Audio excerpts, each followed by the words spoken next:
बंदी छोड़ सतगुरु रामपाल जी परमेश्वर जी की जय हो।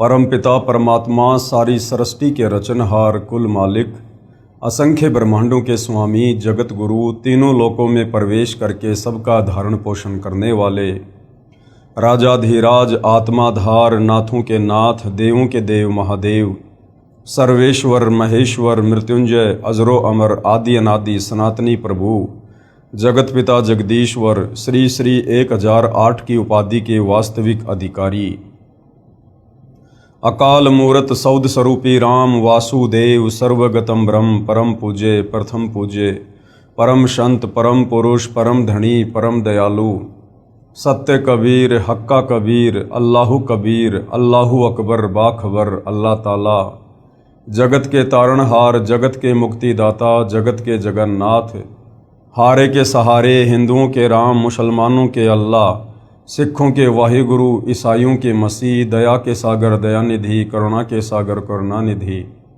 स्वयंभू परिभू संकट मोचन कष्ट हरण मंगल करण दुख भंजन अविगत कबीर निर्विकार निर्विषम परमात्मा अलय अलेख सतगुरु आदि अनादि सतगुरु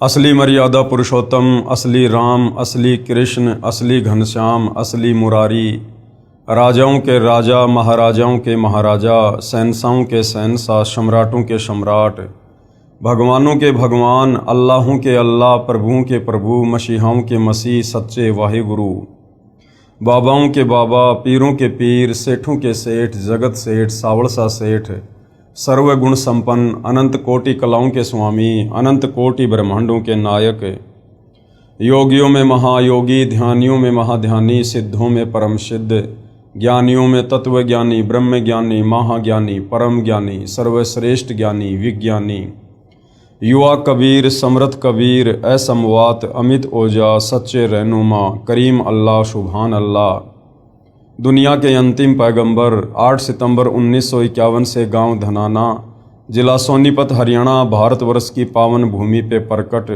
रियल कल्कि भगवान श्री नारायण साकार हरि श्री बाबा साहेब नूर अनंत परमात्मा सच्चे दरवेश सच्चे बाखबर संत श्रोमणी सतगुरु रामपाल जी परमेश्वर जी के चरण कमल में आप और हम सभी भाई बहनों का अनंत कोटि दंडवत प्रणाम। सत्साई भाई और बहनों, बहुत बड़ी दया बहुत बड़ी मेहर पूज्य गुरुदेव भगवान की परमेश्वर रामपाल जी की जिनके शुभ आशीर्वाद से विशेष आशीर्वाद से उनके सत्संगों का संग्रह पवित्र पुस्तक ज्ञान गंगा के ऊपर वीडियो बनाने की श्रृंखला शुरू है। इसी श्रृंखला में आज हमारा ये 25वें नंबर का वीडियो है। पवित्र पुस्तक ज्ञान गंगा से हमें भक्ति और भगवान को लेकर अध्यात्म को लेकर बहुत कुछ जानने और समझने को मिल रहा है। भाई और बहनों, ये पवित्र पुस्तक ज्ञान गंगा सर्व धर्मों के धर्मशास्त्रों के ज्ञान से प्रमाणित है। इस पवित्र पुस्तक के अमृत ज्ञान में सुई की नोक रखने जितना भी नुक्स निकालने में किसी भी धर्म का कोई भी धर्म गुरु सक्षम नहीं है। यही वो पुस्तक है जिस पुस्तक के ज्ञान को पढ़कर समझकर यदि जगत गुरु तत्वदर्शी सतगुरु रामपाल जी परमेश्वर जी से नाम उपदेश लेकर आजीवन मर्यादा में रहकर भक्ति की जाए तो साधक का तो मोक्ष होगा ही होगा, साथ में उसकी 101 पीढ़ियों का उद्धार भी होगा। तो भाई और बहनों, ऐसा मौका कोई अज्ञानी कोई मंदबुद्धि व्यक्ति ही चूकेगा जो इतने सहज में हमें मोक्ष प्राप्ति का शु अवसर इस घोर कलयुग में प्राप्त हो रहा है।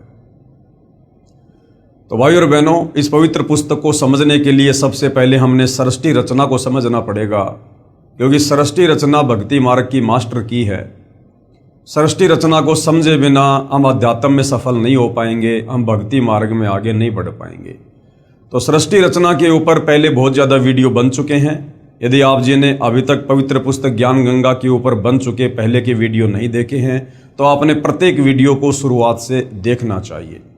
तो भाई और बहनों, सृष्टि रचना में सतगुरु रामपाल जी ने हमें जो जो बताया और दिखाया, आज हमारे धर्मों के धर्म ग्रंथ उसका समर्थन कर रहे हैं।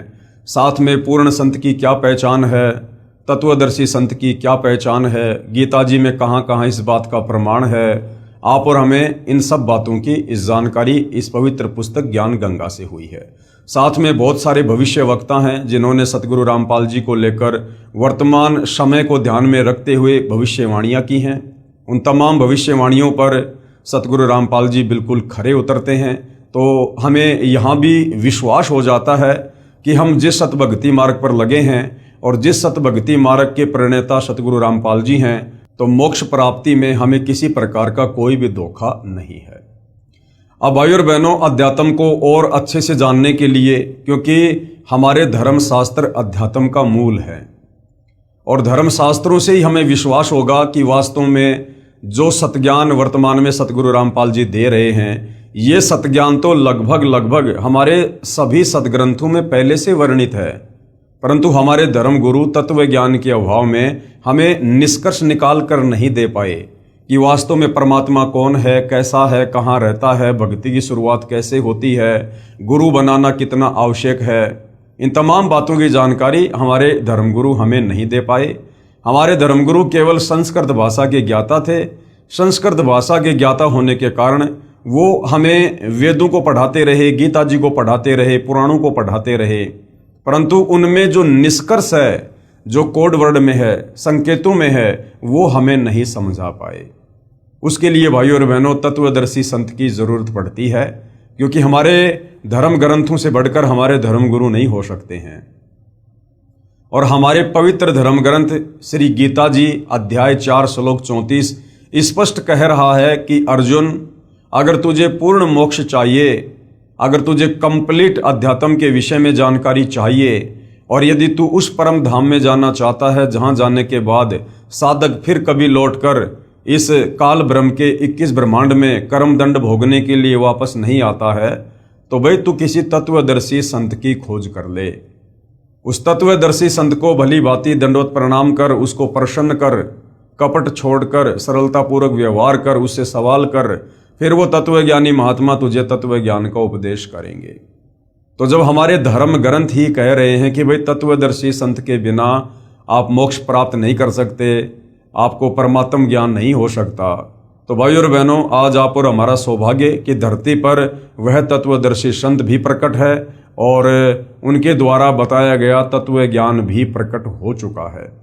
अब यदि आवश्यकता है तो परम पूज्य परमेश्वर तत्वदर्शी सतगुरु रामपाल जी के सत्संगों को सुनना और उनके द्वारा लिखित पुस्तकों को पढ़ना, ताकि हम अध्यात्म को और अच्छे से समझ सकें और उनसे उपदेश प्राप्त करके अपने आत्मा के कल्याण के मार्ग में आगे बढ़ सकें। तो भाइयों और बहनों, इस पवित्र पुस्तक ज्ञान गंगा का आज ये 25वें नंबर का वीडियो है और आज का हमारा विषय है कि जो पवित्र शास्त्र गीता जी है उसका ज्ञान किसने बोला।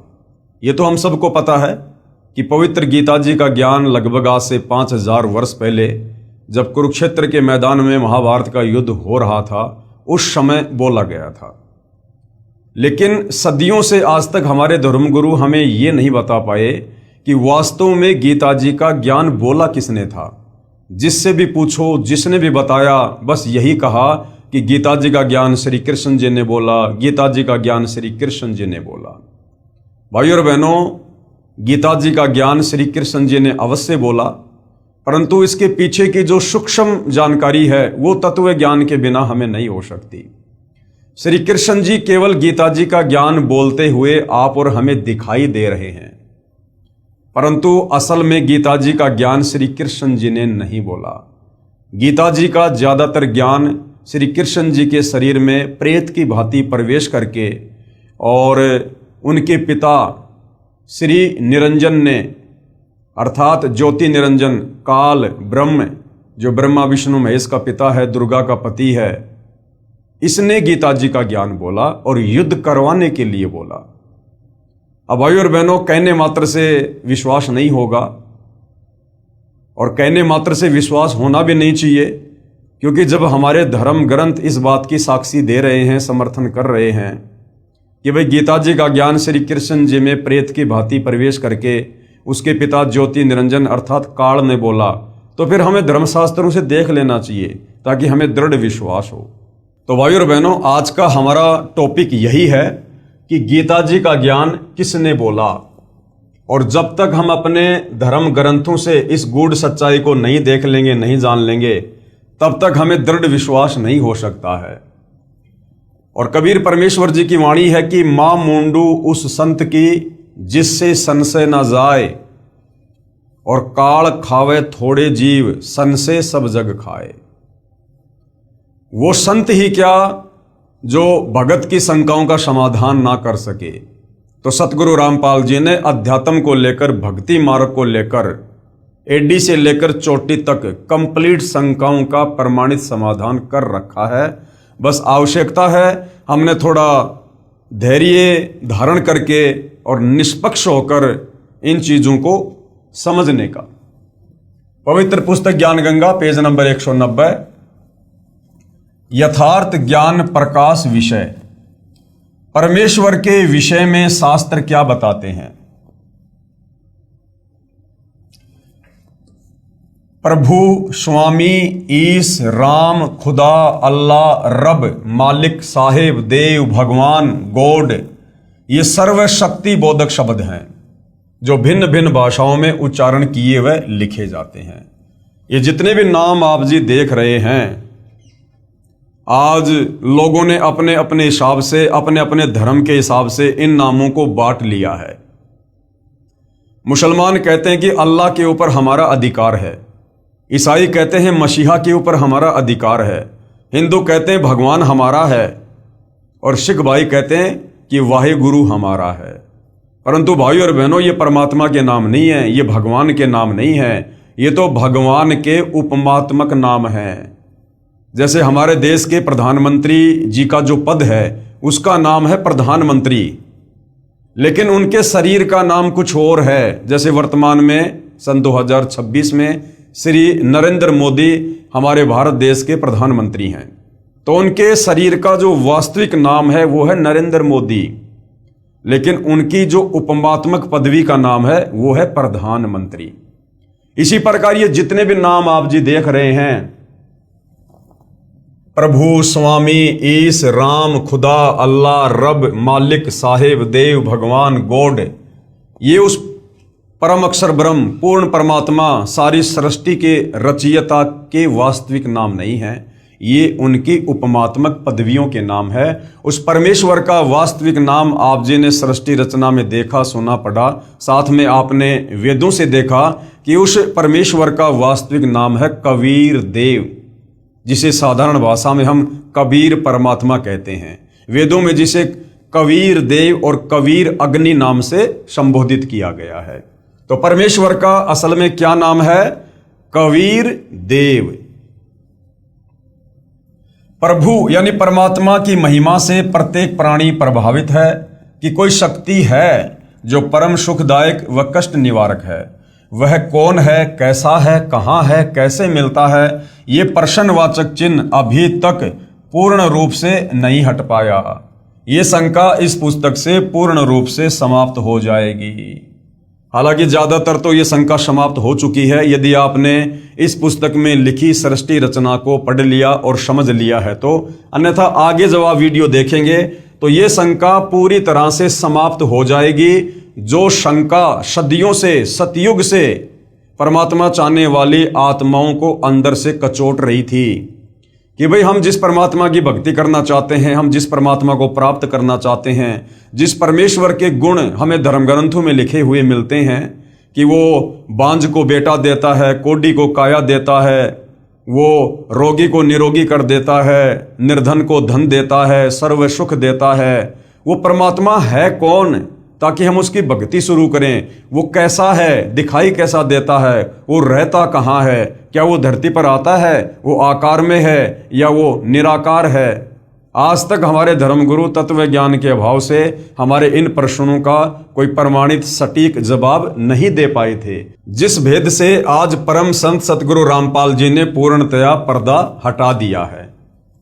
वह कौन है, कैसा है, कहाँ है, कैसे मिलता है, ये प्रश्नवाचक चिन्ह अभी तक पूर्ण रूप से नहीं हट पाया। ये शंका इस पुस्तक के पूर्ण रूप से समाप्त हो जाएगी। जो शक्ति अंधे को आंखें प्रदान करे, गूंगे को आवाज, बहरे को कानों से श्रवण करवा दे, बांझ को पुत्र दे दे, निर्धन को धनवान बना दे, रोगी को स्वस्थ करे, जिसके यदि दर्शन हो जाएं तो अति आनंद हो, जो सर्व ब्रह्मांडों का रचनहार, पूर्ण शांतिदायक जगत गुरु तथा सर्वज्ञ है। अब जगत गुरु की भूमिका कौन निभाता है? स्वयं कबीर भगवान। तो वर्तमान में जगत गुरु की भूमिका कौन निभा रहे हैं? सतगुरु रामपाल जी, जिसकी आज्ञा बिना पत्ता भी नहीं हिल सकता, अर्थात सर्वशक्तिमान, जिसके सामने कुछ भी असंभव नहीं है। ऐसे गुण जिसमें हैं वह वास्तव में प्रभु यानी स्वामी, ईश, राम, भगवान, खुदा, अल्लाह, रहीम, मालिक, रब, गॉड कहलाता है। यानी ये तमाम उपरोक्त गुण जिस परम शक्ति में है वही वास्तव में परमात्मा है, वही सारी सृष्टि का मालिक है, वही सभी आत्माओं का जनक है। यहां पर एक बात विशेष विचारणीय है कि किसी भी शक्ति का ज्ञान किसी शास्त्र से ही होता है। उसी शास्त्र के आधार पर गुरुजन अपने अनुयायियों को मार्गदर्शन करते हैं। वह शास्त्र धार्मिक पुस्तकें हैं, चारों वेद, ऋग्वेद, सामवेद, यजुर्वेद, अथर्ववेद, श्रीमद् भागवत गीता, श्रीमद् भगवत सुधा सागर, 18 पुराण, महाभारत, बाइबल, कुरान आदि प्रमाणित पवित्र शास्त्र हैं।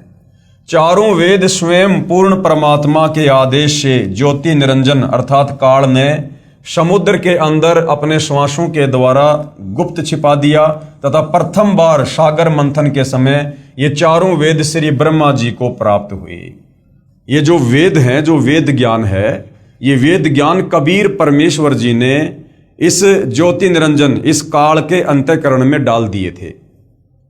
और आपने सृष्टि रचना को पढ़ा कि इस काल को जब सतलोक से 16 संकोश की दूरी पर कबीर परमेश्वर जी के द्वारा निष्कासित कर दिया गया था, उसके बाद इस काल ने अपने 21 ब्रह्मांड में सर्वप्रथम जब समुद्र मंथन दुर्गा जी के माध्यम से करवाया, अपने तीनों पुत्रों ब्रह्मा विष्णु महेश को सागर के किनारे भेजकर, उस समय इस ज्योति निरंजन ने वेद प्रकट किए।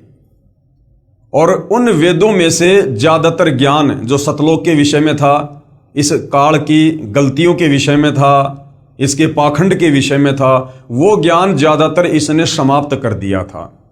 और बाकी का जो ज्ञान था वो इस काल ने समुद्र मंथन के द्वारा अपने बड़े पुत्र ब्रह्मा जी को दिया। ब्रह्मा जी ने वेदों को पढ़ा और जैसा भी उसे ज्ञान हुआ वो ज्ञान उन्होंने आगे अपने वंशजों को दिया, ब्राह्मणों को दिया, धर्म गुरुओं को दिया, और वो ज्ञान सदियों से धर्म गुरुओं के द्वारा समाज में फैलाया गया है। तो भाई और बहनों, इन 4 वेदों में भक्ति और भगवान को लेकर कंप्लीट ज्ञान नहीं है। वो कंप्लीट ज्ञान जो इस काल के द्वारा नष्ट कर दिया गया, उसी कंप्लीट ज्ञान को देने के लिए कबीर परमात्मा सतलोक से चलकर तत्वदर्शी संत की, जगत गुरु की भूमिका करते हुए इस पृथ्वी पर प्रकट होते हैं। जो ब्रह्मा जी क्षर पुरुष के ज्येष्ठ पुत्र हैं, क्षर पुरुष यानी ये काल, ये ब्रह्मा इस ब्रह्म का बड़ा लड़का है।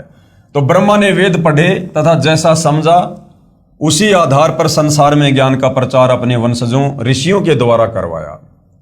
पूर्ण परमात्मा ने 5वां सौषम यानी सूक्ष्म वेद भी ब्रह्म यानी काल को दिया था, जो इस ज्योति निरंजन ने अपने पास गुप्त रखा तथा उसे समाप्त कर दिया। क्योंकि उस 5वें वेद में, सूक्ष्म वेद में, जिसको सौषम वेद भी कहते हैं, उसमें कंप्लीट जानकारी थी सतलोक वापस जाने की, पूरी सृष्टि रचना की, कंप्लीट मूल ज्ञान था। लेकिन इस काल ने डर कर उस ज्ञान को समाप्त कर दिया, क्योंकि इसको 1 लाख मानव शरीरधारी आत्माओं के शरीर से निकली वासना को खाने का श्राप लगा हुआ है। तो काल ने यह सोचकर यदि सभी लोग इस तत्व ज्ञान से परिचित हो गए तो मेरे लोक में फिर यहाँ कोई नहीं रहेगा और सब के सब वापस सतलोक को चले जाएंगे। तो इस भय से, इस डर से इस काल ने परमात्मा के द्वारा दिए गए उस मूल ज्ञान को, सूक्ष्म ज्ञान को छुपा दिया, नष्ट कर दिया। और बाकी का जो साधारण ज्ञान था, जिसमें केवल इस काल तक की ही ज्यादातर जानकारी है, इस काल की भक्ति तक की ही जानकारी है और बहुत कम आंशिक जानकारी उस कबीर परमेश्वर की है, उस ज्ञान को इसने अपने पुत्र ब्रह्मा को दे दिया। कुछ समय उपरांत अर्थात 1 कल्प यानी 1000 चतुर्युग के बाद, 1 कल्प कहो चाहे 1000 चतुर्युग कहो, ये इस काल के बड़े बेटे ब्रह्मा जी का एक दिन है। यानी ब्रह्मा जी का जो जीवन है वो इतना लंबा है कि 1000 चतुर्युग केवल इसका एक दिन है। वैसे तो 1008 चतुर्युग का ब्रह्मा जी का एक दिन होता है और 1008 चतुर्युग ही ब्रह्मा जी की रात्रि होती है, लेकिन गुरुदेव भगवान इसको आसानी से समझाने के लिए 1000 चतुर्युग कह देते हैं। कुछ समय उपरांत अर्थात एक कल्प अर्थात 1000 चतुर्युग के बाद 3 लोक, पृथ्वीलोक, स्वर्गलोक, पाताल लोक के सर्व प्राणी प्रलय अर्थात विनाश हो जाते हैं। यानी जब ब्रह्मा जी का दिन होता है तो ये 3 लोक की सृष्टि चलती है और जैसे ही ब्रह्मा जी का दिन समाप्त होता है, रात्रि शुरू होती है, उस समय यहां पर प्रलय हो जाता है, विनाश हो जाता है 3 लोकों में। फिर ज्योति निरंजन यानी काल के निर्देश से ब्रह्मा अपनी रात्रि समाप्त होने पर, ब्रह्मा की रात्रि 1000 चतुर्युग की होती है तथा इतना ही दिन। जब दिन प्रारंभ होता है तो रजोगुण से प्रभावित करके प्राणियों की उत्पत्ति तीनों लोकों में शुरू करता है। यानी ब्रह्मा जी की रात्रि में तीनों लोकों में प्रलय हो जाती है और ब्रह्मा जी की रात्रि समाप्त होते ही काल की आज्ञा से ब्रह्मा फिर से अपने रजोगुण के प्रभाव से संतान उत्पत्ति करवाकर सृष्टि की रचना करता है। तब सतयुग की शुरुआत में वही चारों वेद काल ब्रह्म स्वयं ब्रह्मा को फिर प्रदान करता है तथा फिर प्राकृतिक उथल पुथल के कारण चारों पवित्र वेदों का ज्ञान समाप्त हो जाता है। यानी कलयुग के एंड में फिर चारों जो है इन पवित्र शास्त्रों का ज्ञान जो है समाप्त हो जाता है। उसके पश्चात फिर समय अनुसार अन्य ऋषियों में प्रवेश करके दोबारा लिखवाता है। फिर भी समय अनुसार प्राकृतिक उथल पुथल के बाद स्वार्थी लोगों के द्वारा वेदों में बदलाव करके वास्तविक ज्ञान संसार से लुप्त कर दिया जाता है। वही काल अर्थात ब्रह्म, जिसको ज्योति निरंजन भी कहते हैं, महाभारत युद्ध के समय श्री कृष्ण जी में प्रवेश करके चारों वेदों का संक्षिप्त विवरण श्रीमद् भागवत गीता के रूप में दिया तथा कहा कि अर्जुन, यही ज्ञान मैंने पहले सूर्य से कहा था। अब बहुत सारे भाई बहन जो अध्यात्म से अपरिचित हैं वो कह देते हैं कि भाई सूर्य तो आग का गोला है, सूर्य को कैसे ज्ञान समझाया जा सकता है। भाई जो ये आग का गोला सूर्य है ये अलग है और इस आग के गोले सूर्य जैसे ना जाने कितने गोले एक ब्रह्मांड में हैं। तो इन तमाम सूर्यों के ऊपर जिस देव का आधिपत्य है, अधिकार है, वो असल में सूर्य देव है और वो नर रूप में है, वो देव है। तो उसको ये ज्ञान समझाया गया था। जिस प्रकार हमारे भारत देश की शासन व्यवस्था है और जिस प्रकार कोई परिवहन मंत्री है, तो परिवहन मंत्री का काम क्या होता है, जितनी भी गाड़ियां हैं, जितनी भी बसें हैं, ट्रक हैं, इन सब के ऊपर उसका अधिकार है। अब वो परिवहन मंत्री कोई बस नहीं है, वो परिवहन मंत्री कोई ट्रेन नहीं है, वो कोई ट्रोला नहीं है। वो परिवहन के साधन अलग हैं और उन साधनों के ऊपर जिसका कंट्रोल है वो परिवहन मंत्री अलग है। इसी प्रकार ये जो आग का गोला सूर्य है ये अलग है और ऐसे ऐसे आग के इन गोलों के ऊपर, सूर्यों के ऊपर एक ब्रह्मांड में जिसका अधिकार है, आधिपत्य है, वो देव नर रूप में अलग है। तो उस सूर्य को, सूर्य देव को यह ज्ञान समझाया गया था। मैंने पहले सूर्य से कहा था, उसने अपने पुत्र वैवस्वत अर्थात मनु से तथा वैवस्वत अर्थात मनु ने अपने पुत्र इक्ष्वाकु से कहा था, परंतु बीच में यह उत्तम ज्ञान प्राय समाप्त हो गया था। इस काल अर्थात ब्रह्म ज्योति निरंजन ने श्री वेद व्यास ऋषि के शरीर में प्रवेश करके चारों वेद, महाभारत, 18 पुराण, श्रीमद् भगवद गीता, श्री सुधा सागर को पुनः लिपिबद्ध अर्थात संस्कृत भाषा में करवाया, जो आज सभी को उपलब्ध है। ये सर्व शास्त्र श्रेष्ठ हैं। अब इन शास्त्रों को कलयुगी ऋषियों ने भाषा भाष्य अर्थात हिंदी अनुवाद करके अपने विचार मिलाने की कोशिश की है, जो स्पष्ट गलत दिखाई देते हैं। यानी वर्तमान में इन तमाम शास्त्रों का जिन जिन अनुवादकों ने अनुवाद किया है, तो तत्व ज्ञान के अभाव में इन्होंने अनुवाद करते समय बहुत ज्यादा मिलावट कर दी है, जो स्पष्ट गलत दिखाई देते हैं और व्याख्या से मेल नहीं खाते हैं। यानी मूल संस्कृत से, मूल श्लोकों से मतलब मेल नहीं खाते हैं। ये सभी शास्त्र महर्षि व्यास जी द्वारा लगभग 5300 यानी 5300 वर्ष पहले दोबारा लिखे गए थे। उस समय हिंदू धर्म, ईसाई धर्म, मुसलमान धर्म व सिख धर्म आदि कुछ भी नहीं थे। एक वेदों के मानने वाले आर्य ही हुआ करते थे। कर्म आधार पर जाति होती थी तथा केवल 4 वर्ण क्षत्रिय, वैश्य, ब्राह्मण तथा शूद्र ही थे। इसलिए ये जो चारों वेद हैं और जो पवित्र गीता जी का ज्ञान है, ये किसी धर्म या जाति विशेष के लोगों के लिए नहीं है, ये पूरे विश्व के मानव समाज के लिए है। क्योंकि जिस समय ये गीता जी का ज्ञान बोला गया था या जिस समय ये वेद लिखे गए थे, उस समय हमारे देश में ना कोई हिंदू था, ना कोई मुसलमान था, ना कोई सिख था, ना कोई जैनी था, ना कोई बौद्ध था। यानी आज से 5000 साल पहले द्वापर युग तक कोई धर्म नहीं था। हम सभी आर्य थे, हम सभी सनातनी थे, वेदों के अनुसार साधना किया करते थे।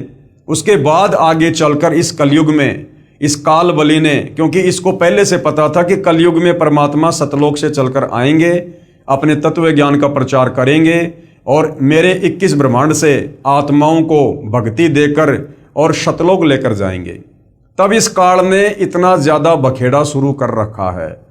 हमें धर्मों में बांट दिया, जातियों में बांट दिया, समुदायों में बांट दिया, शास्त्रों के नाम पर हमारे को लड़ा दिया, भिड़ा दिया, अन्य कई प्रकार से इसने डिवाइडेशन कर रखा है ताकि ये आपस में एक दूसरे के धर्म को ऊंचा नीचा कहकर आपस में उलझे रहें। और जब वो तत्वदर्शी संत इस पृथ्वी पर आकर अपना अमृत ज्ञान दे, उस समय उसकी बात पर कोई भी यकीन ना करे और अपने ही धर्म व धर्म शास्त्रों को सर्वश्रेष्ठ मानकर उसी अज्ञान के ऊपर आरूढ़ रहें। इसलिए भाइयों और बहनों, ये 3 से 4 हजार वर्षों के बीच बीच में इस काल ने, इस ज्योति निरंजन ने ये सारा का सारा धर्म और जातियों का बखेड़ा शुरू किया है। वरना जिस समय ये गीता जी का ज्ञान दिया गया था महाभारत के युद्ध में, उस समय तक धरती पर कोई भी धर्म नहीं था।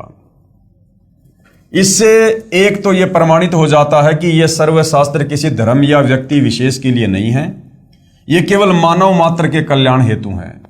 दूसरा ये प्रमाणित होता है कि हमारे पूर्वज एक थे जिनके संस्कार आपस में मिले जुले हैं।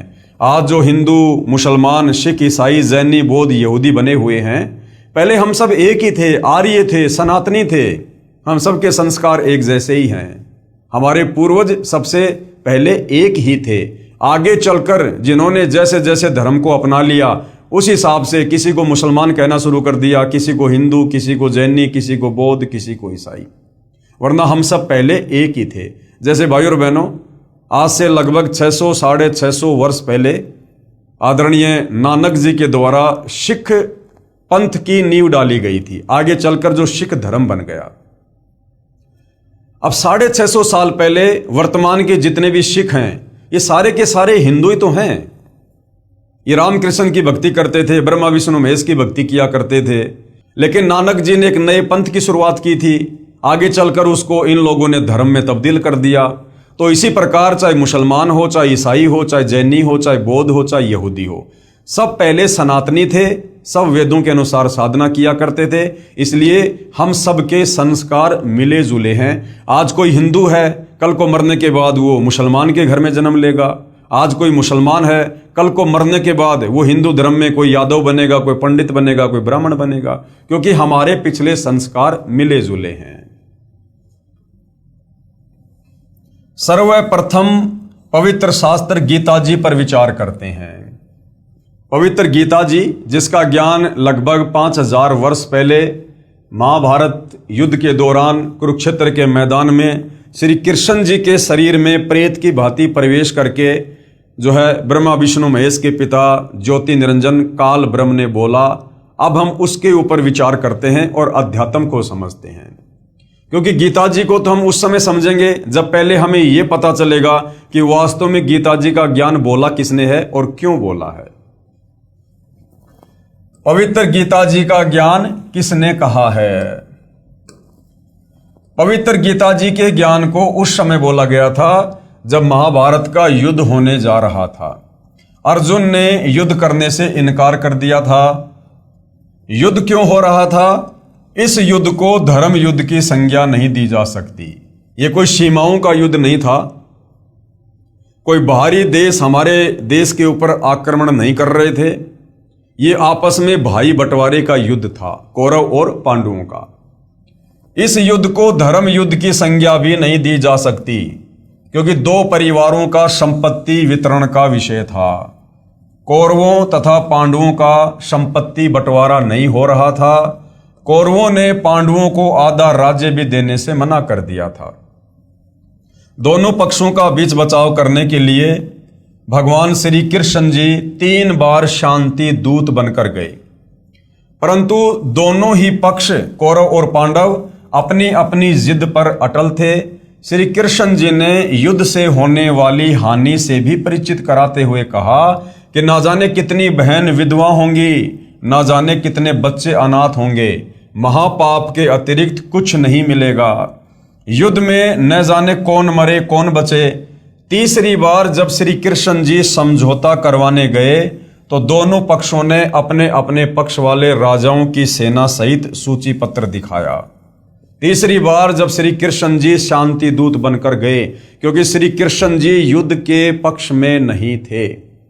जब तीसरी बार गए तो देखा कि उधर से कौरव इधर से पांडव, इन्होंने तो अपने अपने सैनिकों को बिल्कुल तैयार कर रखा है। कौन राजा किसके पक्ष में खड़ा होकर युद्ध करेगा, सबकी लिस्ट बना रखी थी, लगभग युद्ध के लिए तैयारी कर रखी थी। तथा कहा कि इतने राजा हमारे पक्ष में हैं तथा इतने हमारे पक्ष में। जब श्री कृष्ण जी ने देखा कि दोनों ही पक्ष टस से मस नहीं हो रहे हैं, युद्ध के लिए तैयार हो चुके हैं, तब श्री कृष्ण जी ने सोचा कि एक दाव और है, वो भी आज लगा देता हूं। श्री कृष्ण जी ने सोचा कि कहीं पांडव मेरे संबंधी होने के कारण अपनी जिद इसलिए ना छोड़ रहे हों कि श्री कृष्ण जी तो हमारे साथ हैं, विजय हमारी होगी। क्योंकि श्री कृष्ण जी की बहन सुभद्रा जी का विवाह श्री अर्जुन से हुआ था, यानी श्री कृष्ण जी सांसारिक नाते में अर्जुन का साड़ा था। तो पांडव ये सोचकर पीछे नहीं हट रहे थे कि भाई श्री कृष्ण जी तो हमारे रिश्तेदार हैं, और जाहिर सी बात है श्री कृष्ण जी तो हमारे पक्ष में ही खड़े होकर लड़ाई करेंगे, और जब श्री कृष्ण जी हमारे साथ हो जाएंगे तो फिर युद्ध तो हम ही जीतेंगे। ये सोचकर पांडव भी पीछे कदम नहीं हटा रहे थे। तो श्री कृष्ण जी ने कहा कि एक तरफ मेरी सारी सेना होगी और दूसरी तरफ मैं होऊंगा, और इसके साथ साथ मैं वचनबद्ध भी होता हूं कि मैं हथियार भी नहीं उठाऊंगा। इस पॉइंट को भाई और बहनों ध्यान रखना। ये कुछ ऐसे पॉइंट हैं जो हमें समझाएंगे कि वास्तव में गीता जी का ज्ञान श्री कृष्ण जी ने नहीं बोला, बल्कि श्री कृष्ण जी का तो केवल शरीर दिखाई दे रहा था। उसके शरीर में प्रेत की भांति प्रवेश करके इस काल ज्योति निरंजन ने बोला। तो श्री कृष्ण जी ने क्या कहा कि भाई ठीक है, अगर तुम लोग नहीं मान रहे हो तो भाई देखो, एक तरफ तो मेरी सेना होगी और एक तरफ मैं रहूंगा, और मैं प्रतिज्ञा करता हूं कि मैं बिल्कुल भी युद्ध नहीं करूंगा। इसके साथ साथ मैं वचनबद्ध भी होता हूं कि मैं हथियार भी नहीं उठाऊंगा। लेकिन भाई और बहनों, आगे चलकर हम देखते हैं कि श्री कृष्ण जी ने रथ का पहिया हथियार के रूप में उठाकर बहुत सारे योद्धाओं को मौत के घाट उतारा। अब आगे हमें समझ में आएगा कि उस समय वो श्री कृष्ण नहीं था, उसके शरीर में उस समय ये काल ब्रह्म प्रेत की भांति प्रवेश था, और उस काल ने श्री कृष्ण जी के अंदर प्रवेश करके वो रथ का पहिया उठा के युद्ध किया। तो श्री कृष्ण जी ने प्रतिज्ञा की, और इसके साथ साथ मैं वचनबद्ध भी होता हूं कि मैं हथियार नहीं उठाऊंगा। इस घोषणा से पांडवों के पैरों के नीचे की जमीन खिसक गई। अब पांडवों ने सोचा भाई ये तो अनर्थ हो गया, हम तो श्री कृष्ण जी के ऊपर ही फूल रहे थे, पैर पीट रहे थे कि भाई श्री कृष्ण जी हमारे साथ में हैं, ये 3 लोक के भगवान हैं, और ये जिधर हो जाएंगे विजय उनकी होगी, और ये कह रहे हैं कि भाई मैं तो हथियार नहीं उठाऊंगा, तो बताओ फिर तो हम युद्ध हारेंगे ही हारेंगे। उनको लगा कि अब हमारी पराजय निश्चित है। तो पांडवों ने सोचा कि अब हमारी हार पक्की है। ये विचार करके 5 पांडव ये कहकर सभा से बाहर गए कि हम कुछ विचार कर लें। कुछ समय उपरांत श्री कृष्ण जी को सभा से बाहर आने की प्रार्थना की। श्री कृष्ण जी के बाहर आने पर पांडवों ने कहा कि हे भगवान, हमें 5 गांव दिलवा दो, हम युद्ध नहीं करना चाहते, हमारी इज्जत भी रह जाएगी, और आप चाहते हैं कि युद्ध ना हो, ये भी टल जाएगा। अब पांडवों ने देखा भैया युद्ध तो जीत नहीं पाएंगे, श्री कृष्ण जी तो हथियार उठाएंगे नहीं, तो हार पक्की है। तो अंत में पांचों पांडवों ने कहा कि भगवान आप हमें दुर्योधन से केवल 5 गांव दिलवा दो, उन गांवों से टैक्स वगैरह लेके और हम अपना जीवन यापन कर लेंगे, हम युद्ध नहीं चाहते, ना हम इसका बाकी राज्य चाहते। पांडवों के इस फैसले से श्री कृष्ण जी बहुत प्रसन्न हुए तथा सोचा कि बुरा समय टल गया। लेकिन भाई और बहनों, ये काल बलि ये बुरा समय टलने नहीं देता है। ये युद्ध इस काल ने करवाना था, क्योंकि इसको अपने भोजन का प्रबंध करना होता है। इसको प्रतिदिन 1 लाख मानव शरीरधारी आत्माओं का जो है भोजन करना पड़ता है। सभा में केवल कौरव तथा उनके समर्थक शेष थे। श्री कृष्ण जी ने कहा, दुर्योधन युद्ध टल गया, मेरी भी यह हार्दिक इच्छा थी, आप पांडवों को 5 गांव दे दो, वे कह रहे हैं कि हम युद्ध नहीं चाहते। अब उसी समय जब इस काल बलि ने देखा कि इस प्रकार से तो युद्ध टल जाएगा, उसी समय ये काल बलि दुर्योधन के अंदर प्रवेश कर गया, उसकी बुद्धि पर बैठ गया। दुर्योधन ने कहा कि पांडवों के लिए सुई की नोक जितनी भी जमीन नहीं है। अब 5 गांव भाई और बहनों कोई ज्यादा थोड़ी थे, लेकिन उसी समय दुर्योधन की बुद्धि पर काल सवार हो गया और दुर्योधन ने कहा कि सुई की नोक रखने जितनी जगह भी पांडवों के लिए नहीं है। यदि उन्हें चाहिए तो युद्ध के लिए कुरुक्षेत्र के मैदान में आ जाएं। इस बात से श्री कृष्ण जी ने नाराज होकर कहा कि दुर्योधन तो इंसान नहीं शैतान है, कहां आधा राज्य और कहां 5 गांव, मेरी बात मान ले, 5 गांव दे दे। श्री कृष्ण जी से नाराज होकर दुर्योधन ने सभा में उपस्थित योद्धाओं को आज्ञा दी कि श्री कृष्ण को पकड़ो तथा कारागार में डाल दो। आज्ञा मिलते ही योद्धाओं ने श्री कृष्ण जी को चारों तरफ से घेर लिया। अब ये पॉइंट भी ध्यान रखना भाई और बहनों, आगे काम आएगा। तब श्री कृष्ण जी ने क्या किया? श्री कृष्ण जी ने अपना विराट रूप दिखाया।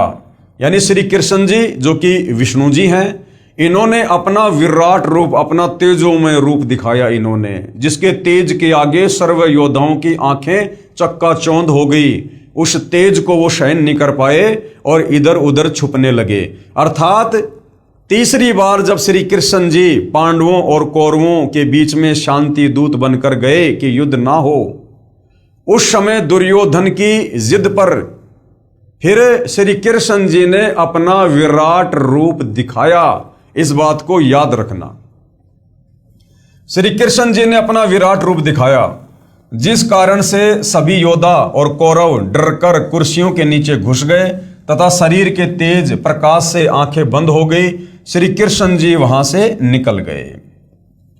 अब गुरुदेव कहते हैं, आओ विचार करें। उपरोक्त विराट रूप दिखाने का प्रमाण संक्षिप्त महाभारत गीता प्रेस गोरखपुर से प्रकाशित में प्रत्यक्ष है।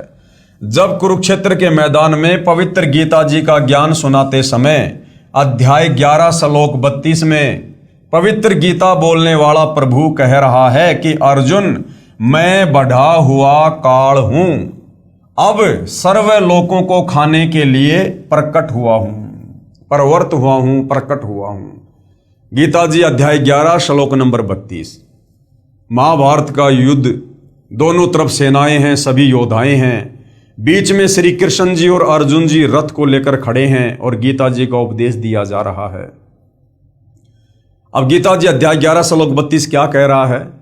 जिसे दुनिया श्री कृष्ण समझ रही है, उसके अंदर प्रेत की भांति प्रवेश करके ये काल ब्रह्म क्या कह रहा है कि अर्जुन, गीता अध्याय 11 श्लोक 32 कि अर्जुन, मैं काल हूं, काल, और मैं सभी को खाने के लिए अभी अभी प्रवृत्त यानी प्रकट हुआ हूं।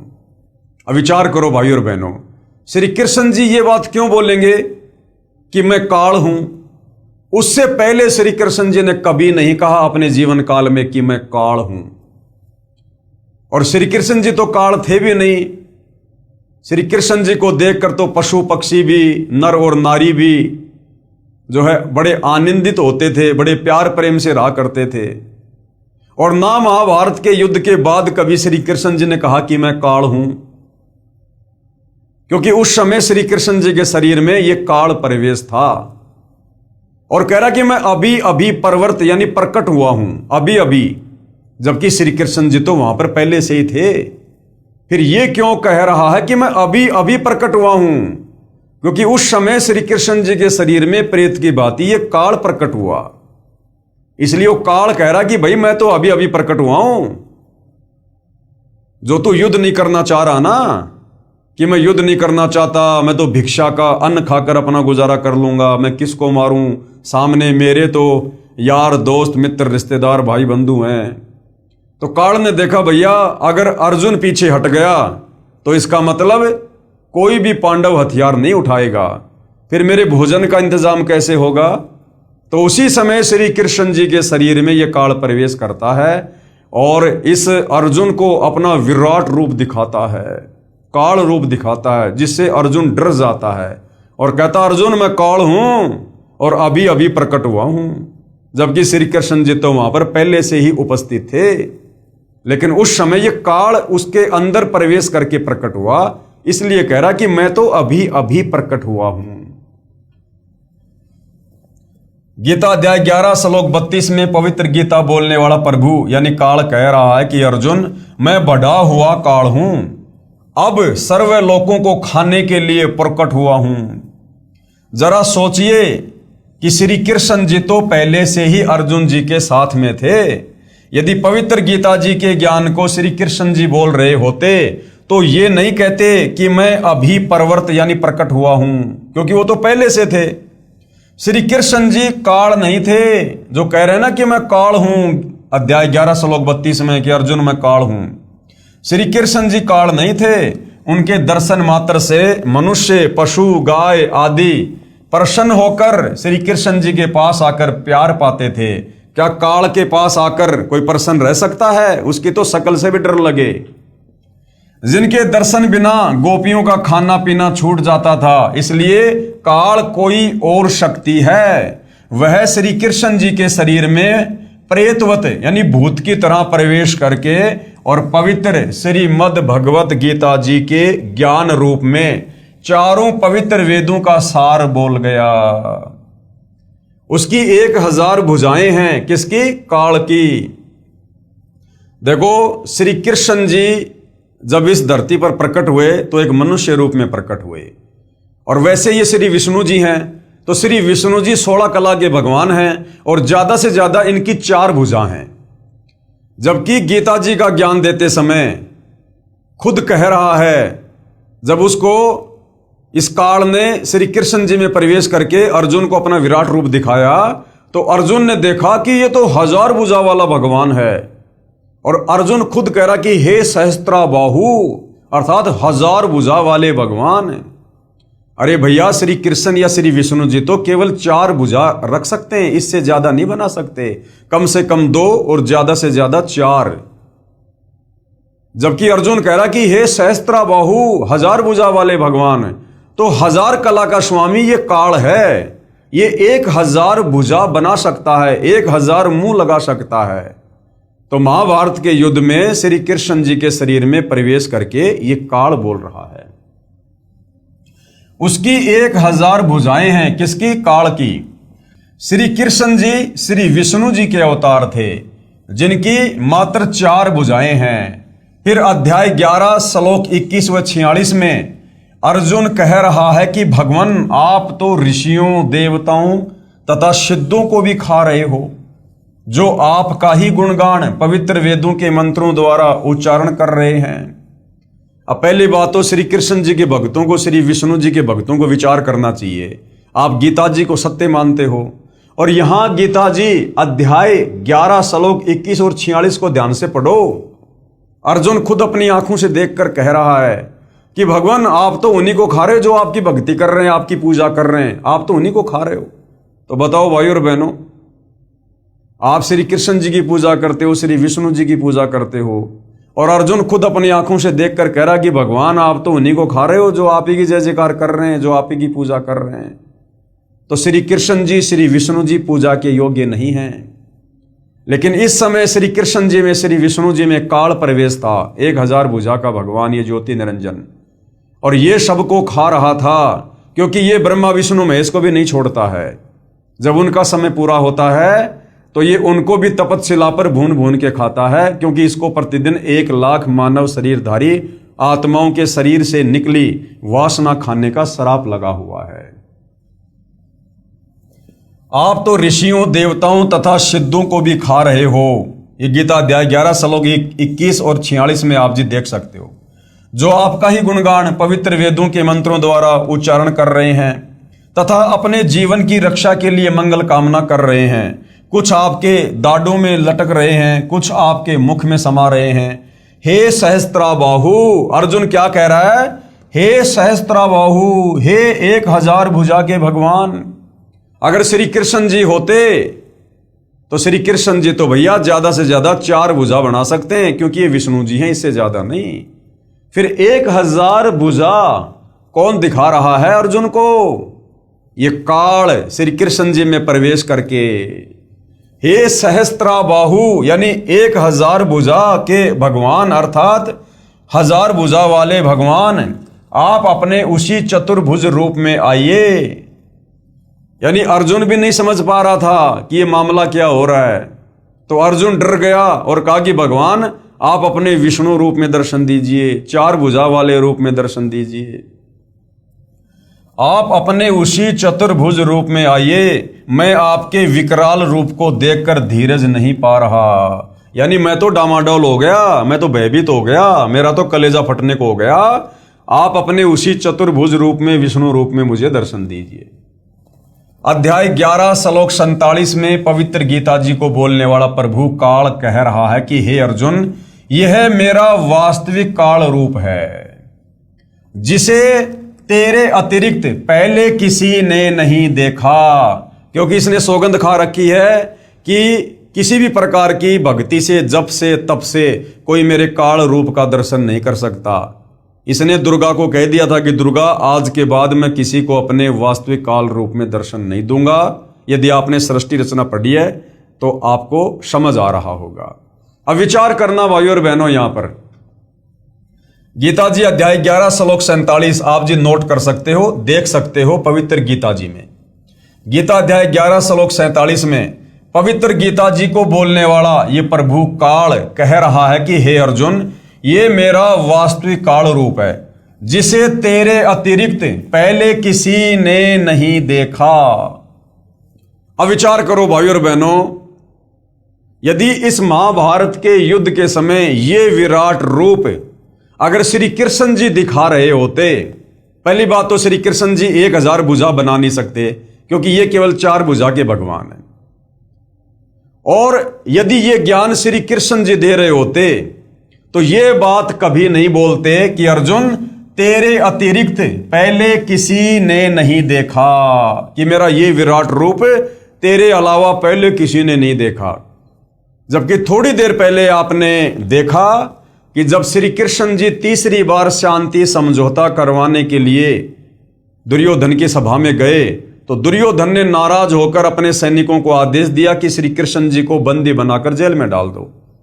उस समय श्री कृष्ण जी ने अपना विराट रूप दिखाया था और उसका विराट रूप वहां पर उपस्थित सभी योद्धाओं ने देखा था। तो श्री कृष्ण जी तो पहले अपना विराट रूप दुर्योधन की सभा में दिखा चुके थे। अब यदि महाभारत का ज्ञान देते समय अगर श्री कृष्ण जी ने विराट रूप दिखाया होता तो श्री कृष्ण जी फिर कभी भी अर्जुन को यह बात नहीं बोलता कि जिसे तेरे अतिरिक्त पहले किसी ने नहीं देखा, जबकि पहले वो दुर्योधन की सभा में दिखा चुके थे। तो यहां पर गीता जी का ज्ञान बोलते समय 1000 भुजा बनाकर अर्जुन को जो विराट रूप दिखाया है वो श्री कृष्ण जी के शरीर में प्रवेश करके और इस काल ने दिखाया, जो कह रहा कि अर्जुन, तेरे अलावा मेरा ये विराट रूप पहले किसी ने नहीं देखा। अगर श्री कृष्ण जी होते तो श्री कृष्ण जी तो पहले दुर्योधन की सभा में अपना विराट रूप दिखा चुके थे। तो इससे भी सिद्ध होता है कि महाभारत के समय गीता जी का ज्ञान श्री कृष्ण जी ने नहीं, बल्कि श्री कृष्ण जी के शरीर में प्रेत की भांति प्रवेश करके इस ज्योति निरंजन काल ने बोला है। अध्याय 11 श्लोक 47 में पवित्र गीता जी को बोलने वाला प्रभु यानी काल कह रहा है कि हे अर्जुन, यह मेरा वास्तविक काल रूप है, जिसे तेरे अतिरिक्त पहले किसी ने नहीं देखा था। उपरोक्त विवरण से एक तथ्य तो ये सिद्ध हुआ कि कौरवों की सभा में विराट रूप श्री कृष्ण जी ने दिखाया था, तथा यहाँ युद्ध के मैदान में विराट रूप काल श्री कृष्ण जी के शरीर में प्रेतवत प्रवेश करके अपना विराट रूप ये काल ने दिखाया था। नहीं तो ये नहीं कहता, नहीं तो श्री कृष्ण जी ये नहीं कहता कि ये विराट रूप तेरे अतिरिक्त पहले किसी ने नहीं देखा है, क्योंकि श्री कृष्ण जी अपना विराट रूप कौरवों की सभा में पहले ही दिखा चुके थे। अब भाइयों और बहनों, ये है सूक्ष्म ज्ञान, तत्व ज्ञान, जिसको कबीर परमेश्वर जी के अलावा धरती पर प्रकट होकर और कोई नहीं समझा सकता। उनके अलावा किसी की बुद्धि में ये सूक्ष्म ज्ञान नहीं आ सकता।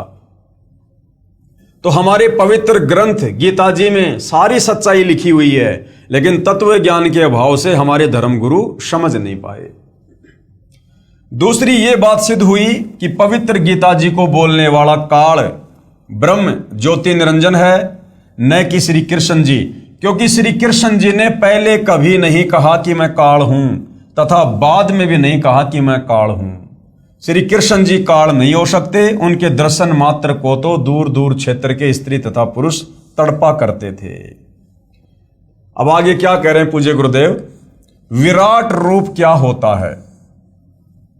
विराट रूप, आप दिन के समय या चांदनी रात्रि में जब आपके शरीर की छाया छोटी, लगभग शरीर जितनी लंबी हो या कुछ बड़ी हो, उस छाया के सीने वाले स्थान पर यानी छाती वाली जगह पर 2 मिनट तक एकटक देखिए, चाहे आंखों से पानी भी क्यों ना गिरे। फिर सामने आकाश की तरफ देखिए, आपको अपना ही विराट रूप दिखाई देगा, जो सफेद रंग का आसमान को छू रहा होगा।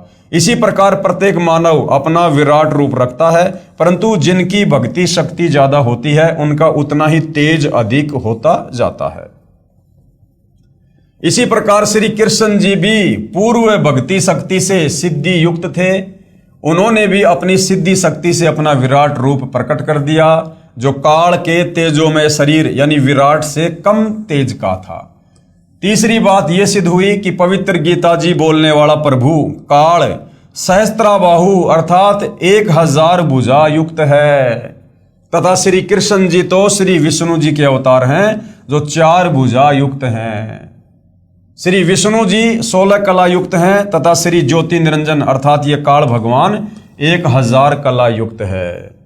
तो गीता जी अध्याय 11 श्लोक 47 में अपना काल रूप दिखाते समय जो 1000 भुजा दिखाई है, तो वो श्री कृष्ण जी नहीं थे, क्योंकि श्री कृष्ण जी विष्णु जी के अवतार हैं और विष्णु जी 16 कला के भगवान हैं। ये ज्यादा से ज्यादा 4 भुजा बना सकते हैं, इससे ज्यादा नहीं।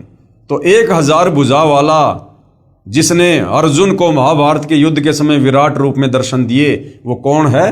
काल। तो गीता का ज्ञान किसने बोला? काल ने। क्यों बोला? महाभारत का युद्ध करवाने के लिए। जैसे एक बल्ब 60 वाट का होता है, एक बल्ब 100 वाट का होता है और एक बल्ब 1000 वाट का होता है। रोशनी सभी बल्बों की होती है, परंतु बहुत अंतर होता है। ठीक इसी प्रकार दोनों भगवानों की शक्ति काल और श्री कृष्ण जी की तथा विराट रूप का तेज भिन्न भिन्न था। इस तत्व ज्ञान के प्राप्त होने से पहले जो गीता जी के ज्ञान को समझाने वाले महात्मा जी थे, उनसे ये दास यानी गुरुदेव भगवान कह रहे हैं कि मुझे ये गीता जी का ज्ञान प्राप्त होने से पहले जब मैं अन्य धर्मगुरुओं से पूछा करता था, उनसे सवाल किया करता था कि पहले तो भगवान श्री कृष्ण जी 3 बार शांति दूत बनकर गए थे, तथा कहा था कि युद्ध करना महापाप है। जब श्री अर्जुन जी ने स्वयं युद्ध करने से मना करते हुए कहा कि हे देवकी नंदन, मैं युद्ध नहीं करना चाहता, सामने खड़े सब जनों व नातियों तथा सैनिकों का होने वाला विनाश देखकर मैंने अटल फैसला कर लिया कि मुझे 3 लोक का राज्य भी प्राप्त हो तो भी मैं युद्ध नहीं करूंगा। कौन बोला? अर्जुन। मैं तो चाहता हूं कि मुझ निहत्थे को दुर्योधन आदि तीर से मार डालें, ताकि मेरी मृत्यु से युद्ध में होने वाला विनाश बच जाए। हे श्री कृष्ण, मैं युद्ध ना करके भिक्षा का अन्न खाकर भी निर्वाह करना उचित समझता हूं। हे कृष्ण, सौजनों को मारकर तो पाप को ही प्राप्त होंगे।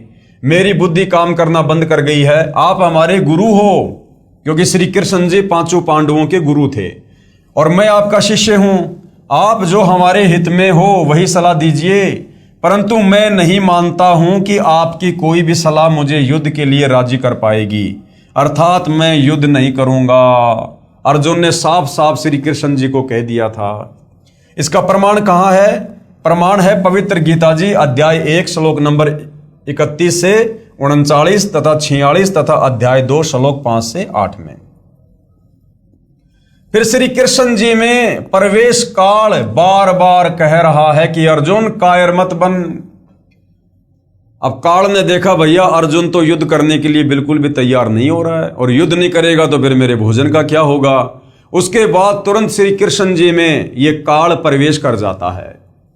फिर श्री कृष्ण जी में प्रवेश काल बार बार कह रहे हैं कि अर्जुन कायर मत बन, युद्ध कर, या तो युद्ध में मारा जाकर स्वर्ग को प्राप्त होगा या युद्ध जीतकर पृथ्वी के राज्य को भोगेगा, आदि आदि कहकर ऐसा भयंकर विनाश करवा डाला जो आज तक के संत महात्माओं तथा सभ्य लोगों के चरित्र में ढूंढने से भी नहीं मिलता है।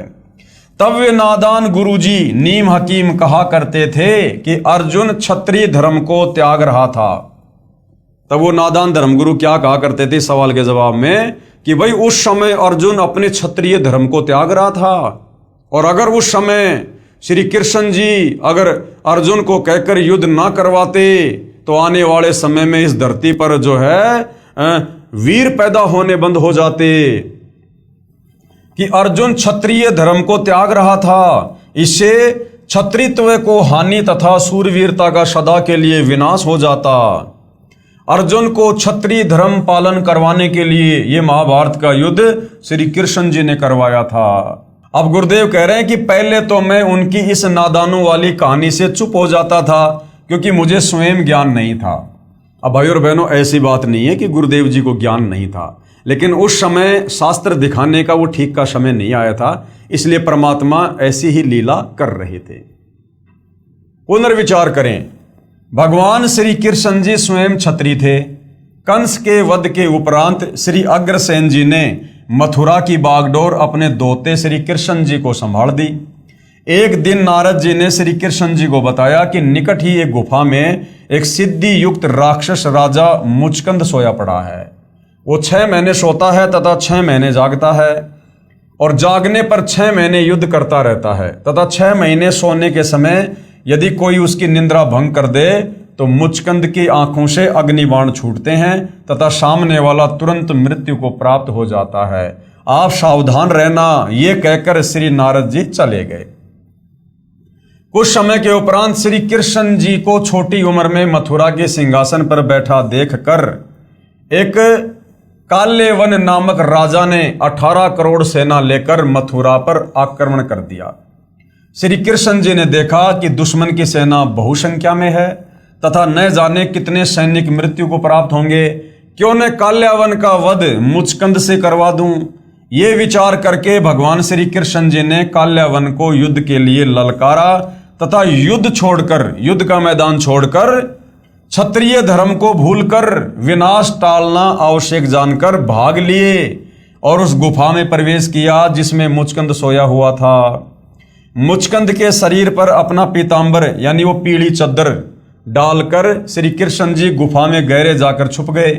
पीछे पीछे काल्यावन भी उसी गुफा में प्रवेश कर गया। मुचकंद को श्री कृष्ण समझकर मुचकंद का पैर पकड़कर घुमा दिया तथा कहा कि कायर, तुझे छुपे हुए को थोड़े छोड़ूंगा। पीड़ा के कारण मुचकंद की निंद्रा भंग हुई, नेत्रों से अग्निबाण निकले तथा काल्यावन का वध हुआ। अब जो नादान धर्म गुरु सवाल करने पर कहा करते थे कि भाई अगर श्री कृष्ण जी अर्जुन को युद्ध के लिए तैयार नहीं करते तो आने वाले समय में क्षत्रित्व धर्म है वो नष्ट हो जाता, सूरवीरता नष्ट हो जाती। अब गुरुदेव ने यह कथा सुनाई है कि जब काल्यावन ने अपनी सेना लेकर मथुरा पर आक्रमण किया, उस समय मथुरा के राजा श्री कृष्ण जी थे। अब श्री कृष्ण जी ने देखा कि भैया मेरी सेना कम है, काल्यावन की ज्यादा है, अगर युद्ध हुआ तो हम हारेंगे भी और साथ में बहुत सारे सैनिक मारे जाएंगे, औरतें विधवा होंगी, बच्चे अनाथ होंगे। उस समय श्री कृष्ण जी ने अपना क्षत्रित्व धर्म त्याग कर और मुचकंद को ललकार कर और युद्ध छोड़कर भाग लिए। आगे आगे श्री कृष्ण जी, पीछे पीछे काल्यावन, और काल्यावन का मुचकंद से फिर वध करवाया। और उस समय मैदान छोड़कर, वो रण का मैदान, युद्ध का मैदान छोड़कर भागने के कारण श्री कृष्ण जी को रणछोड़ दास कहा जाने लगा। रणछोड़ दास। तो भाइयों और बहनों, अगर महाभारत युद्ध के समय, अगर उस समय श्री कृष्ण जी होते, अगर उनमें काल प्रवेश ना होता, तो श्री कृष्ण जी भैया युद्ध को टालने के लिए क्षत्रित्व धर्म की भी चिंता ना करते। जब वे खुद क्षत्रित्व धर्म को त्याग कर और युद्ध को टाल सकते हैं, तो क्या महाभारत के समय वे क्षत्रित्व धर्म को छोड़कर क्या कोई और तरीका नहीं निकाल सकते थे युद्ध को टालने के लिए? श्री कृष्ण जी की कोशिश थी, चाहे कुछ भी हो, युद्ध ना हो, लेकिन ये काल जिसका कंट्रोल 21 ब्रह्मांड में सबके ऊपर है, ये ब्रह्मा विष्णु महेश भी उसके अधीन है, उसकी प्रेरणा से चलते हैं, उसके रिमोट से चलते हैं। तो जैसा इस काल ने महाभारत के युद्ध में चाहा, वैसा ही श्री कृष्ण जी ने किया, अर्थात इसने श्री कृष्ण जी के शरीर में प्रवेश करके युद्ध करवाया। काल्यावन के सैनिक तथा मंत्री अपने राजा के शव को लेकर वापस चल पड़े, क्योंकि उस समय युद्ध में राजा मर जाता था तो सेना हथियार डाल दिया करती थी। तो काल्यावन के सेनापति ने देखा भाई काल्यावन तो मर चुका है, तो उसी समय वो लोग वापस चले गए, क्योंकि युद्ध में राजा की मृत्यु सेना की हार मानी जाती थी। जाते हुए कह गए कि हम नया राजा नियुक्त करके शीघ्र ही आएंगे तथा श्री कृष्ण तुझे नहीं छोड़ेंगे। अब श्री कृष्ण जी को टेंशन हो गई। तब श्री कृष्ण जी ने अपने मुख्य अभियंता यानी चीफ इंजीनियर श्री विश्वकर्मा जी को बुलाकर कहा कि कोई ऐसा स्थान खोजो जिसके 3 तरफ समुद्र हो तथा एक ही रास्ता यानी द्वार हो, क्योंकि विश्वकर्मा जी इन देवताओं के चीफ इंजीनियर हैं। इनके निर्माण कार्य विश्वकर्मा जी अपनी सिद्धि से करते हैं। वहां पर अति शीघ्र एक द्वार वाली नगरी बसा दो, हम शीघ्र ही यहां से प्रस्थान करेंगे। यानी झगड़े से बचने के लिए तो श्री कृष्ण जी ने मथुरा छोड़ी और द्वारिका गए। अब वो श्री कृष्ण क्या महाभारत के युद्ध में अर्जुन को डरा के, धमका के, विराट रूप दिखा के क्या वो युद्ध करवाएगा? तो ये समझाना चाह रहे हैं गुरुदेव भगवान कि वो युद्ध श्री कृष्ण जी के शरीर में प्रवेश करके इस काल ने करवाया। श्री कृष्ण जी ने कहा ये मूर्ख लोग यहां चैन से नहीं जीने देंगे। श्री कृष्ण जी इतने नेक आत्मा तथा युद्ध विपक्षी थे कि अपने क्षत्रित्व को भी दांव पर रखकर युद्ध को टाला, यानी मैदान छोड़कर भाग लिए काल्यावन के आगे। क्या फिर वही श्री कृष्ण जी अपने प्यारे साथी व संबंधी को युद्ध करने की बुरी सलाह दे सकते हैं? क्या अर्जुन को सलाह देगा वो श्री कृष्ण? तथा स्वयं युद्ध न करने का वचन करने वाले दूसरे को युद्ध की प्रेरणा दे सकते हैं? और श्री कृष्ण जी ने तो साफ साफ कह दिया था कि भाई देखो, मैं पांडवों की तरफ हूं लेकिन मैं हथियार नहीं उठाऊंगा। अब बताओ, खुद लड़ाई ना लड़ने वाले श्री कृष्ण क्या अर्जुन को युद्ध के लिए तैयार करेंगे? तो युद्ध के लिए अर्जुन को डरा धमकाकर, विराट रूप दिखाकर जो है इस काल बलि ने तैयार किया। तो महाभारत के युद्ध में गीता जी का ज्ञान श्री कृष्ण जी ने नहीं, बल्कि श्री कृष्ण जी के शरीर में प्रेत की तरह प्रवेश करके इस काल ने, ज्योति निरंजन ने बोला अपने भोजन के लिए। क्योंकि जब तक आप सृष्टि रचना को नहीं पढ़ेंगे, नहीं सुनेंगे, नहीं समझेंगे, आपको यह धर्मशास्त्र समझ में नहीं आ सकते। क्या फिर वही श्री कृष्ण जी अपने प्यारे साथी व संबंधी को युद्ध करने की बुरी सलाह दे सकते हैं तथा स्वयं युद्ध न करने का वचन करने वाले दूसरे को युद्ध की प्रेरणा दे सकते हैं? नहीं, अर्थात कभी नहीं। भगवान श्री कृष्ण रूप में स्वयं श्री विष्णु जी ही अवतार धार कर आए थे। एक समय श्री भृगु ऋषि ने आराम से बैठे भगवान श्री विष्णु जी श्री कृष्ण जी के सीने में लात घात किया, अर्थात भृगु ऋषि ने श्री विष्णु जी की छाती पर लात मारी। श्री विष्णु जी ने श्री भृगु ऋषि जी के पैर को सहलाते हुए कहा कि हे ऋषिवर, आपके कोमल पैर को कहीं चोट तो नहीं आई? क्योंकि मेरा सीना तो कठोर पत्थर जैसा है। यदि श्री विष्णु जी अर्थात श्री कृष्ण जी युद्ध प्रिय होते तो सुदर्शन चक्र से श्री भृगु जी के इतने टुकड़े कर सकते थे कि गिनती भी नहीं होती। इसलिए अर्जुन को डरा धमकाकर महाभारत के युद्ध में लड़ाई के लिए, युद्ध के लिए श्री कृष्ण जी ने तैयार नहीं किया, बल्कि श्री कृष्ण जी के शरीर में प्रेत की भांति प्रवेश करके इस काल ने, ज्योति निरंजन ने किया। वास्तविकता ये है कि काल भगवान जो 21 ब्रह्मांड का प्रभु है, मालिक है, उसने प्रतिज्ञा की है कि मैं अपने शरीर में व्यक्त यानी मानव सदृश से अपने वास्तविक रूप में सबके सामने नहीं आऊंगा, यानी किसी को दर्शन नहीं दूंगा। उसी ने सूक्ष्म शरीर बनाकर प्रेत की तरह श्री कृष्ण जी के शरीर में प्रवेश करके पवित्र गीता जी का ज्ञान तो सही यानी वेदों का सार कहा, परंतु युद्ध करवाने के लिए अटकलबाजी में भी कसर नहीं छोड़ी। काल अर्थात ब्रह्म कौन है ये जानने के लिए पढ़िए सृष्टि रचना, इसी पुस्तक ज्ञान गंगा के पेज नंबर 22 से 74 तक, जो कि हम पहले अच्छी प्रकार से पढ़ चुके हैं। क्योंकि सृष्टि रचना को पढ़े बिना हमें नहीं पता चलेगा कि ये काल क्यों है, ये काल क्यों बना, इसको 1 लाख मानव शरीरधारी आत्माओं का भोजन करने का श्राप क्यों लगा, और ये क्यों अपने वास्तविक काल रूप में किसी को दर्शन नहीं देता, क्यों इसने महाभारत के युद्ध के समय श्री कृष्ण जी के शरीर में प्रेत की भांति प्रवेश करना पड़ा। तो सृष्टि रचना से हमें इसका ज्ञान होगा। जब तक महाभारत का युद्ध समाप्त नहीं हुआ तब तक ज्योति निरंजन अर्थात काल ब्रह्म, जिसको क्षर पुरुष भी कहते हैं, क्षर मानी नासवान, ये मरता है और जन्मता है, ये श्री कृष्ण जी के शरीर में प्रवेश कर रहा तथा युधिष्ठिर जी से झूठ बुलवाया कि कह दो कि अश्वत्थामा मर गया।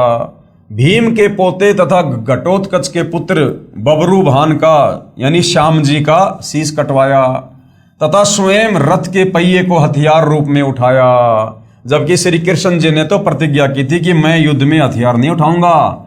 लेकिन उस समय श्री कृष्ण जी के शरीर में प्रवेश करके इस काल ने, ज्योति निरंजन ने रथ के पहिए को हथियार के रूप में प्रयोग करके और लाखों लोगों को मौत के घाट उतारा। ये सर्व काल ही का किया कराया उपद्रव था, प्रभु श्री कृष्ण जी का नहीं। महाभारत का युद्ध समाप्त होते ही काल भगवान श्री कृष्ण जी के शरीर से निकल गया। श्री कृष्ण जी ने श्री युधिष्ठिर जी को इंद्रप्रस्थ यानी दिल्ली की राजगद्दी पर बैठाकर स्वयं द्वारिका जाने को कहा। अब महाभारत का युद्ध हो गया, पांडव मर गए, कौरव जीत गए, सेना सारी मर गई, थोड़े बहुत जो बचे थे वो थे। उसके बाद में श्री कृष्ण जी ने, क्योंकि युद्ध करवाकर काल तो श्री कृष्ण जी के शरीर से निकल गया, वो तो चला गया अपने 21वें ब्रह्मांड में अपनी तपस्या पर भून भून कर खाने के लिए।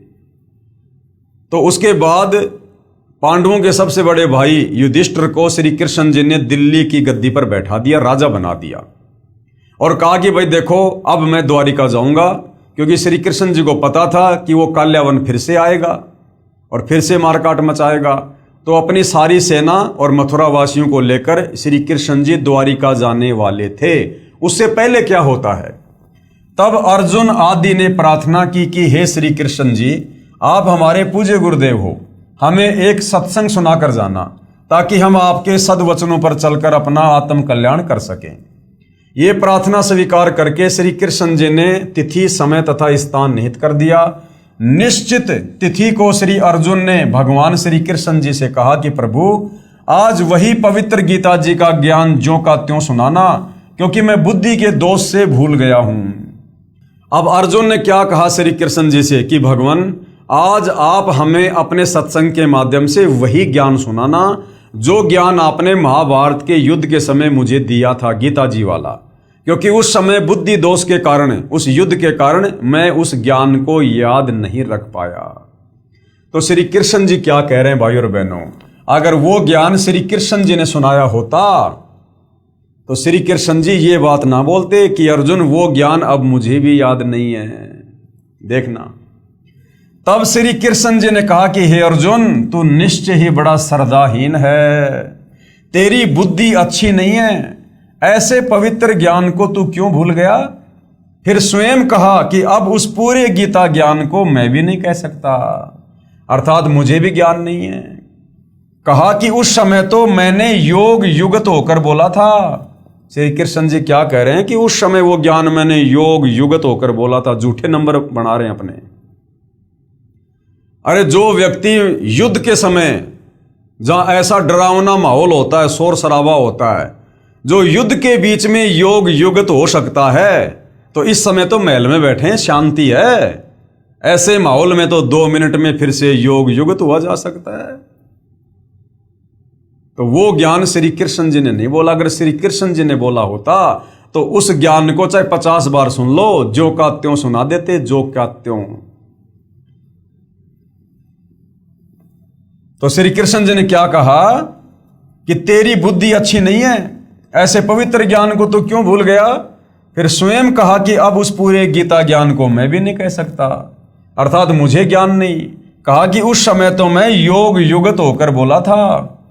अब भाइयों और बहनों, विचारणीय विषय है कि यदि भगवान श्री कृष्ण जी युद्ध के समय यानी ऐसे शोर शराबे में अगर योग युगत हुए होते तो शांति समय में योग युगत होना कठिन नहीं था। अरे इस समय तो महल में बैठे हैं, सत्संग करने के लिए बैठे हैं महल में शांति से।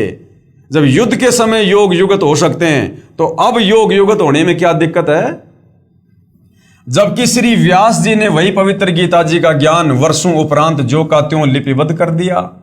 उस समय वह ब्रह्म यानी काल ज्योति निरंजन श्री व्यास जी के शरीर में प्रवेश कर गया तथा पवित्र श्री मद् भगवत गीता जी को लिपिबद्ध करवा दिया, जो अब आपके कर कमलों में है। यानी जिस ज्ञान को महाभारत का युद्ध होने के कई वर्षों बाद वेद व्यास ऋषि ने, जो उस समय उस युद्ध में भी नहीं था, उसने युद्ध भी नहीं देखा, वो वेद व्यास ऋषि जिस ज्ञान को जो क्या तो लिख सकता है, लिपिबद्ध कर सकता है, तो बताओ श्री कृष्ण जी तो उस समय वहीं थे। और श्री कृष्ण जी अगर वो ज्ञान दे रहे होते तो दोबारा से उस ज्ञान को बताने में उनको क्या दिक्कत थी। तो वेद व्यास जी के अंदर इस काल बलि ने प्रवेश किया, जैसे महाभारत के समय श्री कृष्ण जी के शरीर में प्रवेश किया, ऐसे ही वेद व्यास जी के अंदर प्रवेश करके और पूरा का पूरा महाभारत का वो ज्ञान, वो पूरा का पूरा जो वेदों वाला सार था, वो जो गीता जी के रूप में बोला था, वो वेद व्यास जी के अंदर प्रेत की भांति प्रवेश करके इस काल बलि ने जो का त्यों लिखवा दिया। जिस वेद व्यास का महाभारत से कोई लेना देना नहीं था, जो उस समय युद्ध में भी नहीं था। तो अगर श्री कृष्ण जी ने ये ज्ञान बोला होता तो श्री कृष्ण जी सत्संग करते समय वो ज्ञान जो का त्यों सुना सकते थे। लेकिन श्री कृष्ण जी कह रहे हैं भैया मुझे भी याद नहीं है, अब मैं जो का त्यों नहीं कह सकता। प्रमाण के लिए संक्षिप्त महाभारत पेज नंबर 667 तथा पुराणे के पेज नंबर 1531 पर देखिएगा। ये संस्कृत भाषा है, आपको हिंदी पर लेकर चलते हैं। भगवान बोले यानी श्री कृष्ण जी बोले, वह सब का सब उसी रूप में फिर दोहरा देना अब मेरे वश की बात नहीं है कि अर्जुन अब वो ज्ञान जो का त्यों तेरे को सुना देना मेरे बस की बात नहीं है। उस समय मैंने योग युगत होकर परमात्म तत्व का वर्णन किया था। ये संक्षिप्त महाभारत द्वितीय भाग के पेज नंबर 1531 से। श्री कृष्ण का अर्जुन से गीता का विषय पूछना, सिद्ध महर्षि वैशंपायन और कश्यप का संवाद। पांडु नंदन अर्जुन श्री कृष्ण के साथ रहकर बहुत प्रसन्न थे। उन्होंने एक बार उस रमणीय सभा की ओर दृष्टि डालकर भगवान से यह वचन कहा, हे देवकी नंदन अर्थात श्री कृष्ण, जब युद्ध का अवसर उपस्थित था यानी जब हम महाभारत के युद्ध में थे, उस समय मुझे आपके महात्म्य ज्ञान और ईश्वरीय स्वरूप का दर्शन हुआ था। किंतु केशव, आपने शनिवश पहले मुझे जो ज्ञान का उपदेश किया था वह सब इस समय बुद्धि के दोष से भूल गया हूं। यानी महाभारत के समय जो ज्ञान आपने दिया था, क्योंकि अर्जुन तो यही समझ रहा था कि श्री कृष्ण ने ज्ञान दिया है, जबकि श्री कृष्ण जी के अंदर वो काल था।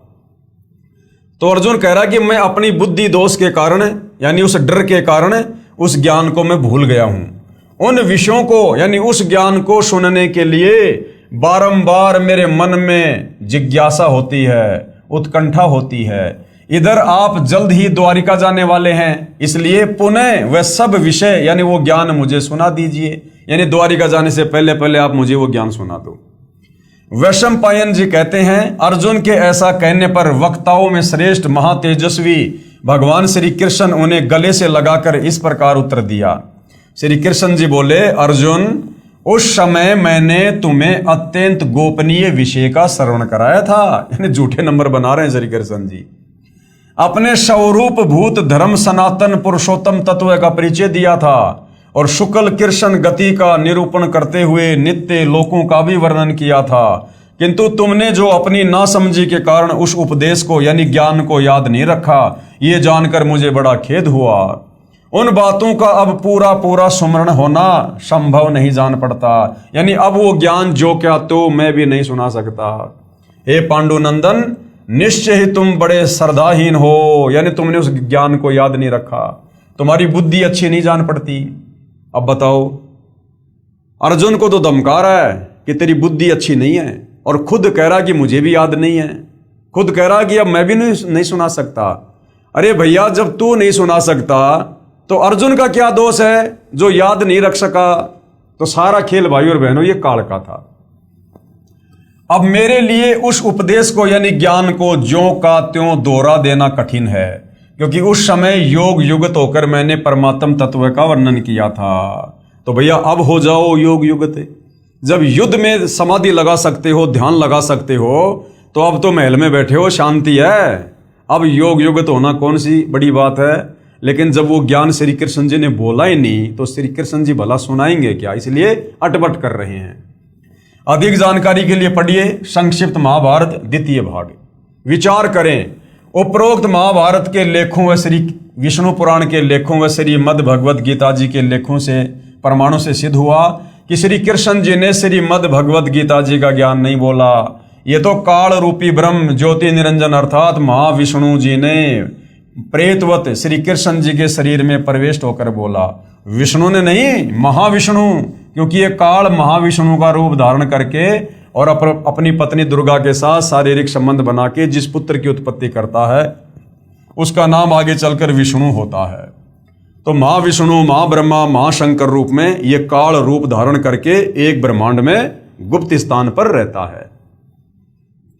अन्य प्रमाण श्री विष्णु पुराण गीता प्रेस गोरखपुर से प्रकाशित चौथा अंश अध्याय 2 श्लोक 26 पेज नंबर 233 पर विष्णु जी महाविष्णु अर्थात काल रूपी ब्रह्म ने देव तथा राक्षसों के युद्ध के समय देवताओं की प्रार्थना स्वीकार करके कहा कि मैं राज ऋषि ससाद के पुत्र पुरंजय के शरीर में अंश मात्र अर्थात कुछ समय के लिए प्रवेश करके राक्षसों का नाश कर दूंगा।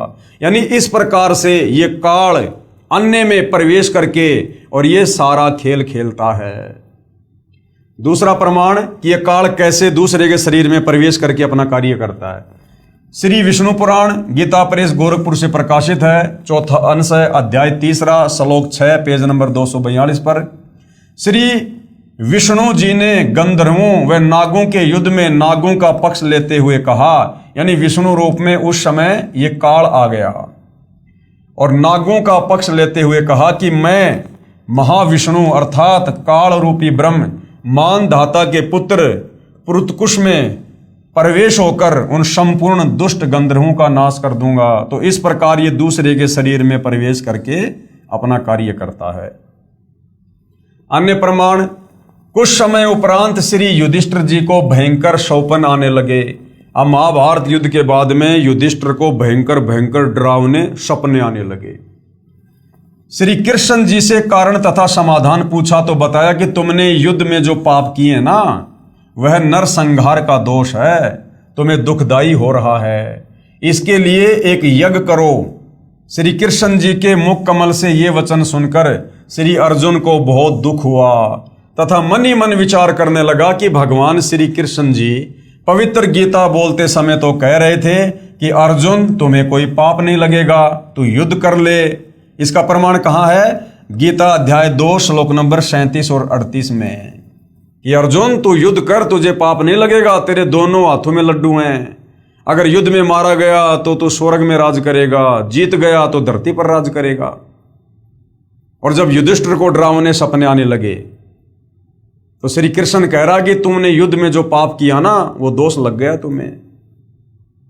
तो उस समय श्री कृष्ण जी के शरीर में प्रवेश करके युद्ध करवाने के लिए इस काल ने अर्जुन से कहा था कि युद्ध कर, तुझे दोष नहीं लगेगा, तेरे दोनों हाथों में लड्डू हैं। और महाभारत के युद्ध के बाद श्री कृष्ण जी के शरीर से निकलकर काल तो चला गया, अब बच गए श्री कृष्ण जी, उनको पता नहीं मैंने क्या बोला। तो अब जब युधिष्ठिर पूछ रहा कि भगवान मुझे ऐसे डरावने सपने क्यों आ रहे हैं, तो अब श्री कृष्ण जी कह रहे हैं कि भैया महाभारत के युद्ध में तुमने जो नरसंहार किया ना, जो अपने सौजनों की जो तुमने हत्या की है कौरवों की, भैया वो पाप कर्म तुझे दुखदाई हो रहे हैं। तो युद्ध के समय तो काल ने श्री कृष्ण जी में प्रवेश करके क्या बोला युद्ध करवाने के लिए कि तुम्हें पाप नहीं लगेंगे, और अब श्री कृष्ण जी सलाह दे रहे हैं कि भैया तुझे पाप लग गए। अर्थात उस समय वो ज्ञान श्री कृष्ण जी ने नहीं बल्कि श्री कृष्ण जी में प्रवेश करके काल बोल रहा था। वरना श्री कृष्ण जी भला दोगली बात क्यों करेंगे? युद्ध करवाने के लिए तो कुछ कहेंगे और युद्ध के बाद में कुछ कहेंगे। यदि युद्ध में मारा भी गया तो स्वर्ग का सुख भोगेगा, अन्यथा युद्ध में जीतकर पृथ्वी के राज्य का आनंद लेगा। अर्जुन ने विचार किया कि जो समाधान दुख निवारण का श्री कृष्ण जी ने बताया है, इसमें करोड़ों रुपए खर्च होना है, जिससे बड़े भाई युधिष्ठिर का कष्ट निवारण होगा। यदि मैं श्री कृष्ण जी से वाद विवाद करूंगा कि आप पवित्र गीता जी का ज्ञान देते समय तो कह रहे थे कि तुम्हें पाप नहीं लगेगा, अब उसके विपरीत बात कर रहे हो, इससे मेरा बड़ा भाई ये ना सोच बैठे कि करोड़ों रुपए के खर्च को देखकर अर्जुन बौखला गया है तथा मेरे कष्ट निवारण से प्रसन्न नहीं है, इसलिए मौन रहना उचित जानकर सहर्ष स्वीकृति दे दी कि जैसा आप कहोगे वैसा ही होगा। श्री कृष्ण जी ने उस यज्ञ की तिथि निर्धारित कर दी। वह यज्ञ भी श्री सुदर्शन सौपच के भोजन खाने से सफल हुई। कुछ समय उपरांत ऋषि दुर्वासा जी के श्रापवश सभी यादव कुल विनाश हो गया। श्री कृष्ण भगवान के पैर के तलवे में एक शिकारी, जो त्रेता युग में सुग्रीव का भाई बाली की ही आत्मा थी, उसने विषाक्त यानी जहरीला तीर मार दिया। तब पांचों पांडवों के घटना स्थल पर पहुंच जाने के उपरांत श्री कृष्ण जी ने कहा कि आप मेरे शिष्य हो, मैं आपका धार्मिक गुरु भी हूं, इसलिए मेरी अंतिम आज्ञा सुनो। एक तो ये है कि अर्जुन द्वारिका की सभी स्त्रियों को इंद्रप्रस्थ यानी दिल्ली ले जाना, क्योंकि यहां कोई नर नहीं बचा है, क्योंकि सारे के सारे 56 करोड़ यादव मर गए थे आपस में कट कट के दुर्वासा के श्राप के कारण। तथा दूसरे, आप सभी पांडव राज्य त्याग कर हिमालय में साधना करके शरीर को गला देना। और दूसरा क्या आदेश दिया श्री कृष्ण जी ने कि आप पांचों पांडव राज्य को छोड़कर हिमालय में चले जाना, वहां पर तपस्या करना और शरीर को गला के नष्ट कर देना। अब अर्जुन के मन में विचार आने लगा कि भैया श्री कृष्ण जी तो बड़ा दोगला, जब युद्ध करवाना था तब तो कह रहा था कि युद्ध में मर गया तो स्वर्ग का राज्य करेगा और अगर जीत गया तो धरती का राज्य करेगा, और अब कह रहा है कि हिमालय में जाके अपना शरीर गड़ा दो। तो श्री अर्जुन से रहा नहीं गया और उसने फिर सवाल पूछ ही लिया कि भगवान आप ये दोगले वचन क्यों कह रहे हो? युद्ध के समय तो कह रहे थे कि तुझे धरती का राज्य मिलेगा, तुझे सुख मिलेगा, और अब कह रहे हो कि राज्य को छोड़कर हिमालय में जाके गड़ जाओ, तुम्हारे ऊपर महाभारत के पाप बहुत ज्यादा हैं। उस समय श्री कृष्ण हकीकत बता रहा है कि भाई मुझे कुछ नहीं पता मैंने युद्ध के समय क्या कहा था और क्या नहीं कहा था। भाई कोई और ही बला, कोई और ही शक्ति थी जो सब कुछ कह रही थी, लेकिन अब मैं जो कह रहा हूं वो बिल्कुल हकीकत है। इस राज्य को त्याग कर हिमालय में जाकर गड़ के शरीर त्याग दो। तथा दूसरे, आप सभी पांडव राज्य त्याग कर हिमालय में साधना करके शरीर को गड़ा देना, क्योंकि तुमने महाभारत के युद्ध के दौरान जो हत्याएं की थी, तुम्हारे सिर पर वह पाप बहुत भयंकर है। उस समय अर्जुन अपने आप को नहीं रोक सका और अर्जुन ने फिर पूछ ही लिया तथा कहा, प्रभु वैसे तो आप ऐसी स्थिति में हैं कि मुझे ऐसी बात नहीं करनी चाहिए, परंतु प्रभु यदि आज मेरी शंका का समाधान नहीं हुआ तो मैं चैन से मर भी नहीं पाऊंगा, पूरा जीवन रोता रहूंगा। श्री कृष्ण जी ने कहा, अर्जुन पूछ ले जो कुछ पूछना है, मेरी अंतिम घड़ियां हैं। श्री अर्जुन ने आंखों में आंसू भरकर कहा कि प्रभु बुरा ना मानना, जब आपने पवित्र गीता जी का ज्ञान कहा था उस समय मैं युद्ध करने से मना कर रहा था। आपने कहा था कि अर्जुन तेरे दोनों हाथों में लड्डू हैं, यदि युद्ध में मारा गया तो स्वर्ग को प्राप्त होगा और यदि विजय हुआ तो पृथ्वी का राज्य भोगेगा तथा तुम्हें कोई पाप नहीं लगेगा। हमने आप ही की देख रेख व आज्ञा अनुसार युद्ध किया। इसका प्रमाण कहाँ है? गीता अध्याय 2 श्लोक नंबर 37 और 38 की अर्जुन तेरे दोनों हाथों में लड्डू हैं। तो अर्जुन कहता है, भगवान हमारे को तो एक हाथ में भी लड्डू नहीं रहा, ना तो हम युद्ध में मरे जो हम स्वर्ग में जाते, और अब आप हमारे को धरती का राज्य भी नहीं भोगने दे रहे, कह रहे हो कि राज्य छोड़कर हिमालय में जाके तपस्या करके गड़ के मर जाओ। हमारे तो एक हाथ में भी लड्डू नहीं रहा, न तो युद्ध में मरकर स्वर्ग प्राप्ति हुई तथा अब राज्य त्यागने का आदेश आप दे रहे हैं। न ही पृथ्वी के राज्य का आनंद ही भोग पाए। ऐसा छल युक्त व्यवहार करने में आपका क्या स्वार्थ था? यानी आपने हमारे साथ में ऐसा धोखा क्यों किया? अर्जुन के मुख से ये वचन सुनकर युधिष्ठिर जी ने कहा कि अर्जुन, ऐसी स्थिति में जबकि भगवान अंतिम श्वास गिन रहे हैं, आपका शिष्टाचार रहित व्यवहार शोभा नहीं देता। श्री कृष्ण जी ने कहा, अर्जुन, आज मैं अंतिम स्थिति में हूं और तुम मेरे अत्यंत प्रिय हो। आज वास्तविकता बताता हूं कि कोई खलनायक जैसी और शक्ति है। अब हकीकत बता रहे श्री कृष्ण जी कि भैया कोई और ही है शक्ति खलनायक जैसी। मैंने कुछ नहीं कहा, मैंने कुछ नहीं बोला। कोई खलनायक जैसी और शक्ति है जो अपने को यंत्र की तरह नचाती रही। यानी युद्ध के समय मेरे में प्रवेश करके कोई और ही शक्ति थी जो यंत्र की भांति नचाती रही। मुझे कुछ मालूम नहीं मैंने गीता जी में क्या बोला था, परंतु अब मैं जो कह रहा हूं वह तुम्हारे हित में है। श्री कृष्ण जी ये वचन अश्रु युक्त नेत्रों से कहकर प्राण त्याग गए।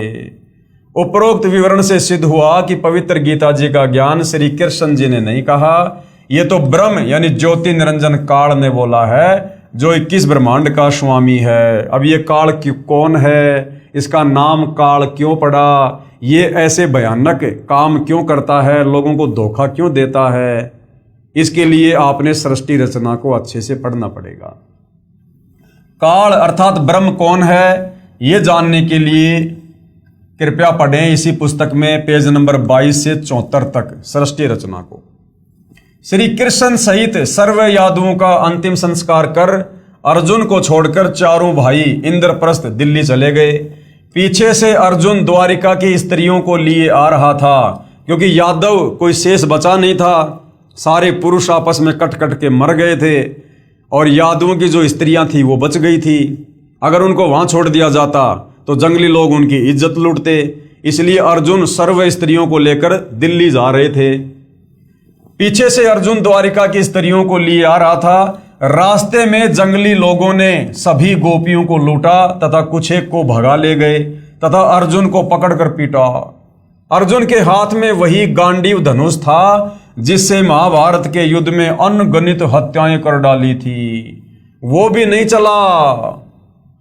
जिस धनुष से अर्जुन ने लाखों लोगों को महाभारत के युद्ध के समय मौत के घाट उतार दिया, अब वो अर्जुन से उठाया भी नहीं जा रहा है, क्योंकि उस समय काल ने अर्जुन को शक्ति दे रखी थी युद्ध करवाने के लिए, और अब वो काल ने शक्ति वापस छीन ली।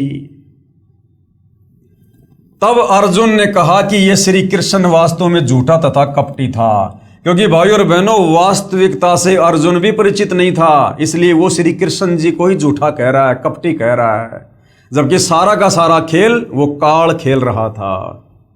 जब युद्ध में पाप करवाना था तब तो मुझे शक्ति प्रदान कर दी, एक तीर से सैकड़ों योद्धाओं को मार गिराता था, और आज वह शक्ति छीन ली, खड़ा खड़ा पिट रहा हूं।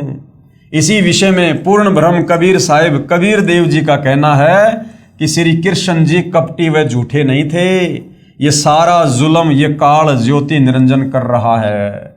जब तक ये आत्मा कबीर परमेश्वर अर्थात सत्य पुरुष की शरण में पूरे संत तत्वदर्शी के माध्यम से नहीं आ जाएगी, तब तक काल इसी तरह कष्ट पर कष्ट देता रहेगा। अब सोचिए भाइयों और बहनों, जब महाभारत के योद्धा अर्जुन जैसे को इस काल ने नहीं छोड़ा, नहीं बख्शा, उसको भी यंत्र की भांति नचा रहा है, तो आप और हम कलयुग के 2 कोटि के जीवों की भला क्या औकात, क्या विशात। यदि हम समय रहते जगत गुरु तत्वदर्शी सतगुरु रामपाल जी की शरण प्राप्त करके सत भक्ति पर नहीं लगेंगे तो, और जिस दिन हम जगत गुरु तत्वदर्शी सतगुरु रामपाल जी की शरण में आ जाएंगे और मर्यादा में रहकर भक्ति करेंगे, ये काल जो 21 ब्रह्मांड का स्वामी है, जो श्री कृष्ण जी को भी यंत्र की भांति नचाता है, ब्रह्मा विष्णु महेश की भी जिसने चक्री बांध रखी है, ये आप और हम भक्तों से 100 कदम दूर खड़ा रहेगा, 100 कदम दूर, क्योंकि हम पूर्ण समर्थ कबीर भगवान जो वर्तमान में सतगुरु रामपाल जी के नाम से धरती पर प्रकट हैं, हम उनकी शरण में हैं, और इनसे बढ़कर समर्थ धरती पर और कोई नहीं है। तब तक काल इसी तरह कष्ट पर कष्ट देता रहेगा। पूर्ण जानकारी तत्व ज्ञान से होती है, इसलिए काल कौन है ये जानने के लिए कृपया पढ़ें इसी पुस्तक के पेज नंबर 22 से 74 तक सृष्टि रचना को। विशेष विचार। उपरोक्त प्रमाणों से सिद्ध हुआ कि श्रीमद् भगवद गीता का ज्ञान श्री कृष्ण जी ने नहीं बोला, ये तो श्री कृष्ण जी के शरीर में प्रेतवत प्रवेश होकर ब्रह्म अर्थात काल अर्थात ज्योति निरंजन ने बोला था। तो भाइयों और बहनों, इस रहस्य से, तत्वदर्शी संत के अभाव से, सदियों से, सतयुग से पर्दा पड़ा हुआ था। तत्व ज्ञान के अभाव में हमारे नादान धर्मगुरु भले वो संस्कृत के विद्वान थे, चारों वेदों को जिसने याद कर रखा था वो चतुर्वेदी कहलाता था, जिसने 3 वेदों को याद कर रखा था वो त्रिवेदी कहलाता था, जिसने 2 वेदों को घोट रखा था वो द्विवेदी कहलाता था। लेकिन ये लोग तत्व ज्ञान के अभाव में हमें धर्मशास्त्रों का सूक्ष्म ज्ञान निष्कर्ष निकाल कर नहीं बता पाए, जो निष्कर्ष अब सतगुरु रामपाल जी बता रहे हैं, और पूरा निष्कर्ष निकाल कर अपने सत्संगों में डाल दिया, अपनी पुस्तकों में डाल दिया। अब यदि आवश्यकता है तो जगत गुरु तत्वदर्शी सतगुरु रामपाल जी के तत्व ज्ञान युक्त सत्संगों को सुनने की आवश्यकता है। तो भाइयों और बहनों, अब जिस रहस्य से पर्दा उठ चुका है कि वास्तव में भगवान कौन है, कैसा है, कहाँ रहता है और कैसे मिलता है, और कैसे हम इस काल के द्वारा लगाए गए क्रम बंधनों से छूटकर वापस अपने निज घर सतलोक जा सकते हैं, अन्यथा हम यहीं पर कर्मों का दंड भोगेंगे। जैसे अंत में 5 पांडवों ने राज्य त्याग कर हिमालय में जाकर तपस्या करके शरीर को गड़ाकर और दुर्गति से अपनी मृत्यु को गले लगाया, और उसके बाद में उनको नरक में ठोक दिया गया, नरक में इसी काल के द्वारा। तो भाइयों और बहनों, यदि आप और हम समर्थ की शरण में आकर सत भक्ति नहीं करेंगे तो आप और हमारे तो कहीं पैर भी टिके दिखाई नहीं देंगे, कहीं पैर भी, ये तो सीधा नरक में ठोकेगा, फिर लग 84 योनियों में। तो भाइयों और बहनों, अध्यात्म को, भक्ति मार्ग को समझने के लिए इन धर्मशास्त्रों को समझना, इनकी जानकारी होना बहुत जरूरी है। और ये जानकारी यदि हमारे नादान धर्मगुरु दे पाते तो आज से पहले दे चुके होते। अगर हमारे धर्मगुरुओं के पास में वो तत्व ज्ञान होता, मूल ज्ञान होता, तो कबीर परमेश्वर को सतगुरु रामपाल जी के रूप में धरती पर उतरकर ये तत्व ज्ञान प्रचार प्रसार करने की जरूरत ना पड़ती। तो भाइयों और बहनों, वर्तमान में धरती पर यदि कोई सर्व धर्मशास्त्रों का पूर्ण ज्ञाता है, यदि किसी के पास यथार्थ शास्त्र अनुकूल भक्ति मार्ग है, यदि कोई गुरु पद प्राप्त करके ये कथा करने का अधिकारी है, यदि कोई हमें शत भक्ति देकर इस काल बलि के 21 ब्रह्मांड के कष्टों से बाहर निकालकर सतलोक बैठा सकता है, अर्थात पूर्ण मोक्ष प्रदान करवा सकता है, तो परम पूज्य परमेश्वर सतगुरु रामपाल जी हैं। भाइयों और बहनों, इस मौके को चूको मत, ऐसा दाव युगों युगों के बाद लगता है। कहते हैं ना कि बिल्ली के भाग का छीका टूट गया। तो आज सतगुरु रामपाल जी के पावन चरण कमल धरती पर हम उनके समकालीन, और यदि हम उनकी शरण में आ जाते हैं तो भाइयों और बहनों समझो बिल्ली के भाग का छीका टूट गया, अन्यथा यहां तो दुर्गति दुर्गति है, दुर्गति ही दुर्गति। तो समझदार व्यक्ति तो ऐसी आफत मोल लेगा नहीं। इतने सारे प्रत्यक्ष प्रमाण देख के, इतना सब कुछ जानकर भला मन में क्या शंका रह जाएगी कि गीता जी का ज्ञान श्री कृष्ण जी ने बोला, या श्री कृष्ण जी के शरीर में प्रेत की भांति प्रवेश करके इस काल ने, ज्योति निरंजन ने, इस ब्रह्म ने बोला। तो भाइयों और बहनों, जब तक हमें ये नहीं समझ में आएगा कि गीता जी का ज्ञान किसने बोला, तो फिर हम गीता जी को आगे नहीं समझ पाएंगे। आगे अपने से अन्य फिर गीता ज्ञान देता, जिस पूर्ण परमात्मा की जानकारी दे रहा है, फिर हम डगमग हो जाएंगे, हम विचलित हो जाएंगे। यदि तत्व ज्ञान के अभाव से यदि हम श्री कृष्ण जी को ही सुप्रीम पावर मानते रहे कि गीता जी का ज्ञान इन्हीं ने बोला है, तो आगे चलकर श्री कृष्ण जी तो अपने से अन्य किसी और सुप्रीम भगवान की जानकारी दे रहे हैं, अर्जुन को उसकी शरण में जाने की सलाह दे रहे हैं। तो फिर हम डगमग हो जाएंगे कि भैया सबसे बड़े भगवान तो श्री कृष्ण जी अर्थात श्री विष्णु जी, अब ये और किसकी जानकारी दे रहे हैं, तो फिर हमारी बुद्धि आगे काम नहीं करेगी। तो उसके लिए सबसे पहले हमने सृष्टि रचना से परिचित होना बहुत जरूरी है। उसके बाद गीता जी का ज्ञान किसने बोला, इससे परिचित होना बहुत जरूरी है। उसके बाद हम आगे अध्यात्म को समझ पाएंगे, और अध्यात्म को समझेंगे तभी तो हम दृढ़ होकर विश्वास के साथ भक्ति करके सफलता प्राप्त करेंगे। तो भाइयों और बहनों, पवित्र पुस्तक ज्ञान गंगा के ऊपर बन रहे वीडियो के तहत आज हमारा ये 25वें नंबर का वीडियो था। कल पूज्य गुरुदेव भगवान के आशीर्वाद से हम अगले विषय को लेंगे, जो है श्रीमद् भगवद गीता का सार। हमारे नादान धर्म गुरुओं ने अपनी नासमझी के चलते 4 लाइनों में गीता जी का सार बताकर अपना पीछा छुड़वा रखा है। अर्जुन तू क्या लाया था, तू क्या लेके जाएगा, सब कुछ यहीं पर छोड़कर जाएगा, क्यों तेरा तेरी मेरा मेरी कर रहा है। तो ये गीता जी का सार नहीं है। सतगुरु रामपाल जी भगवान कहते हैं गीता जी का ज्ञान समझने में तो जोटा लगेगा, जोटा, कलेजा फटेगा, जोर लगेगा, इतना आसान नहीं है। तो अब सतगुरु रामपाल जी की दया से ये गीता जी का सार पहली कक्षा का कायदा बन गया। पहली कक्षा का कायदा इतना आसान करके, इतना सरल करके इन्होंने आप और हमारे समक्ष इस तत्व ज्ञान को, धर्मशास्त्रों के निष्कर्ष को सार्वजनिक कर दिया है। अब यदि आवश्यकता है तो थोड़ा सा धैर्य धारण करके निष्पक्ष होकर इस ज्ञान पर मंथन करने की आवश्यकता है।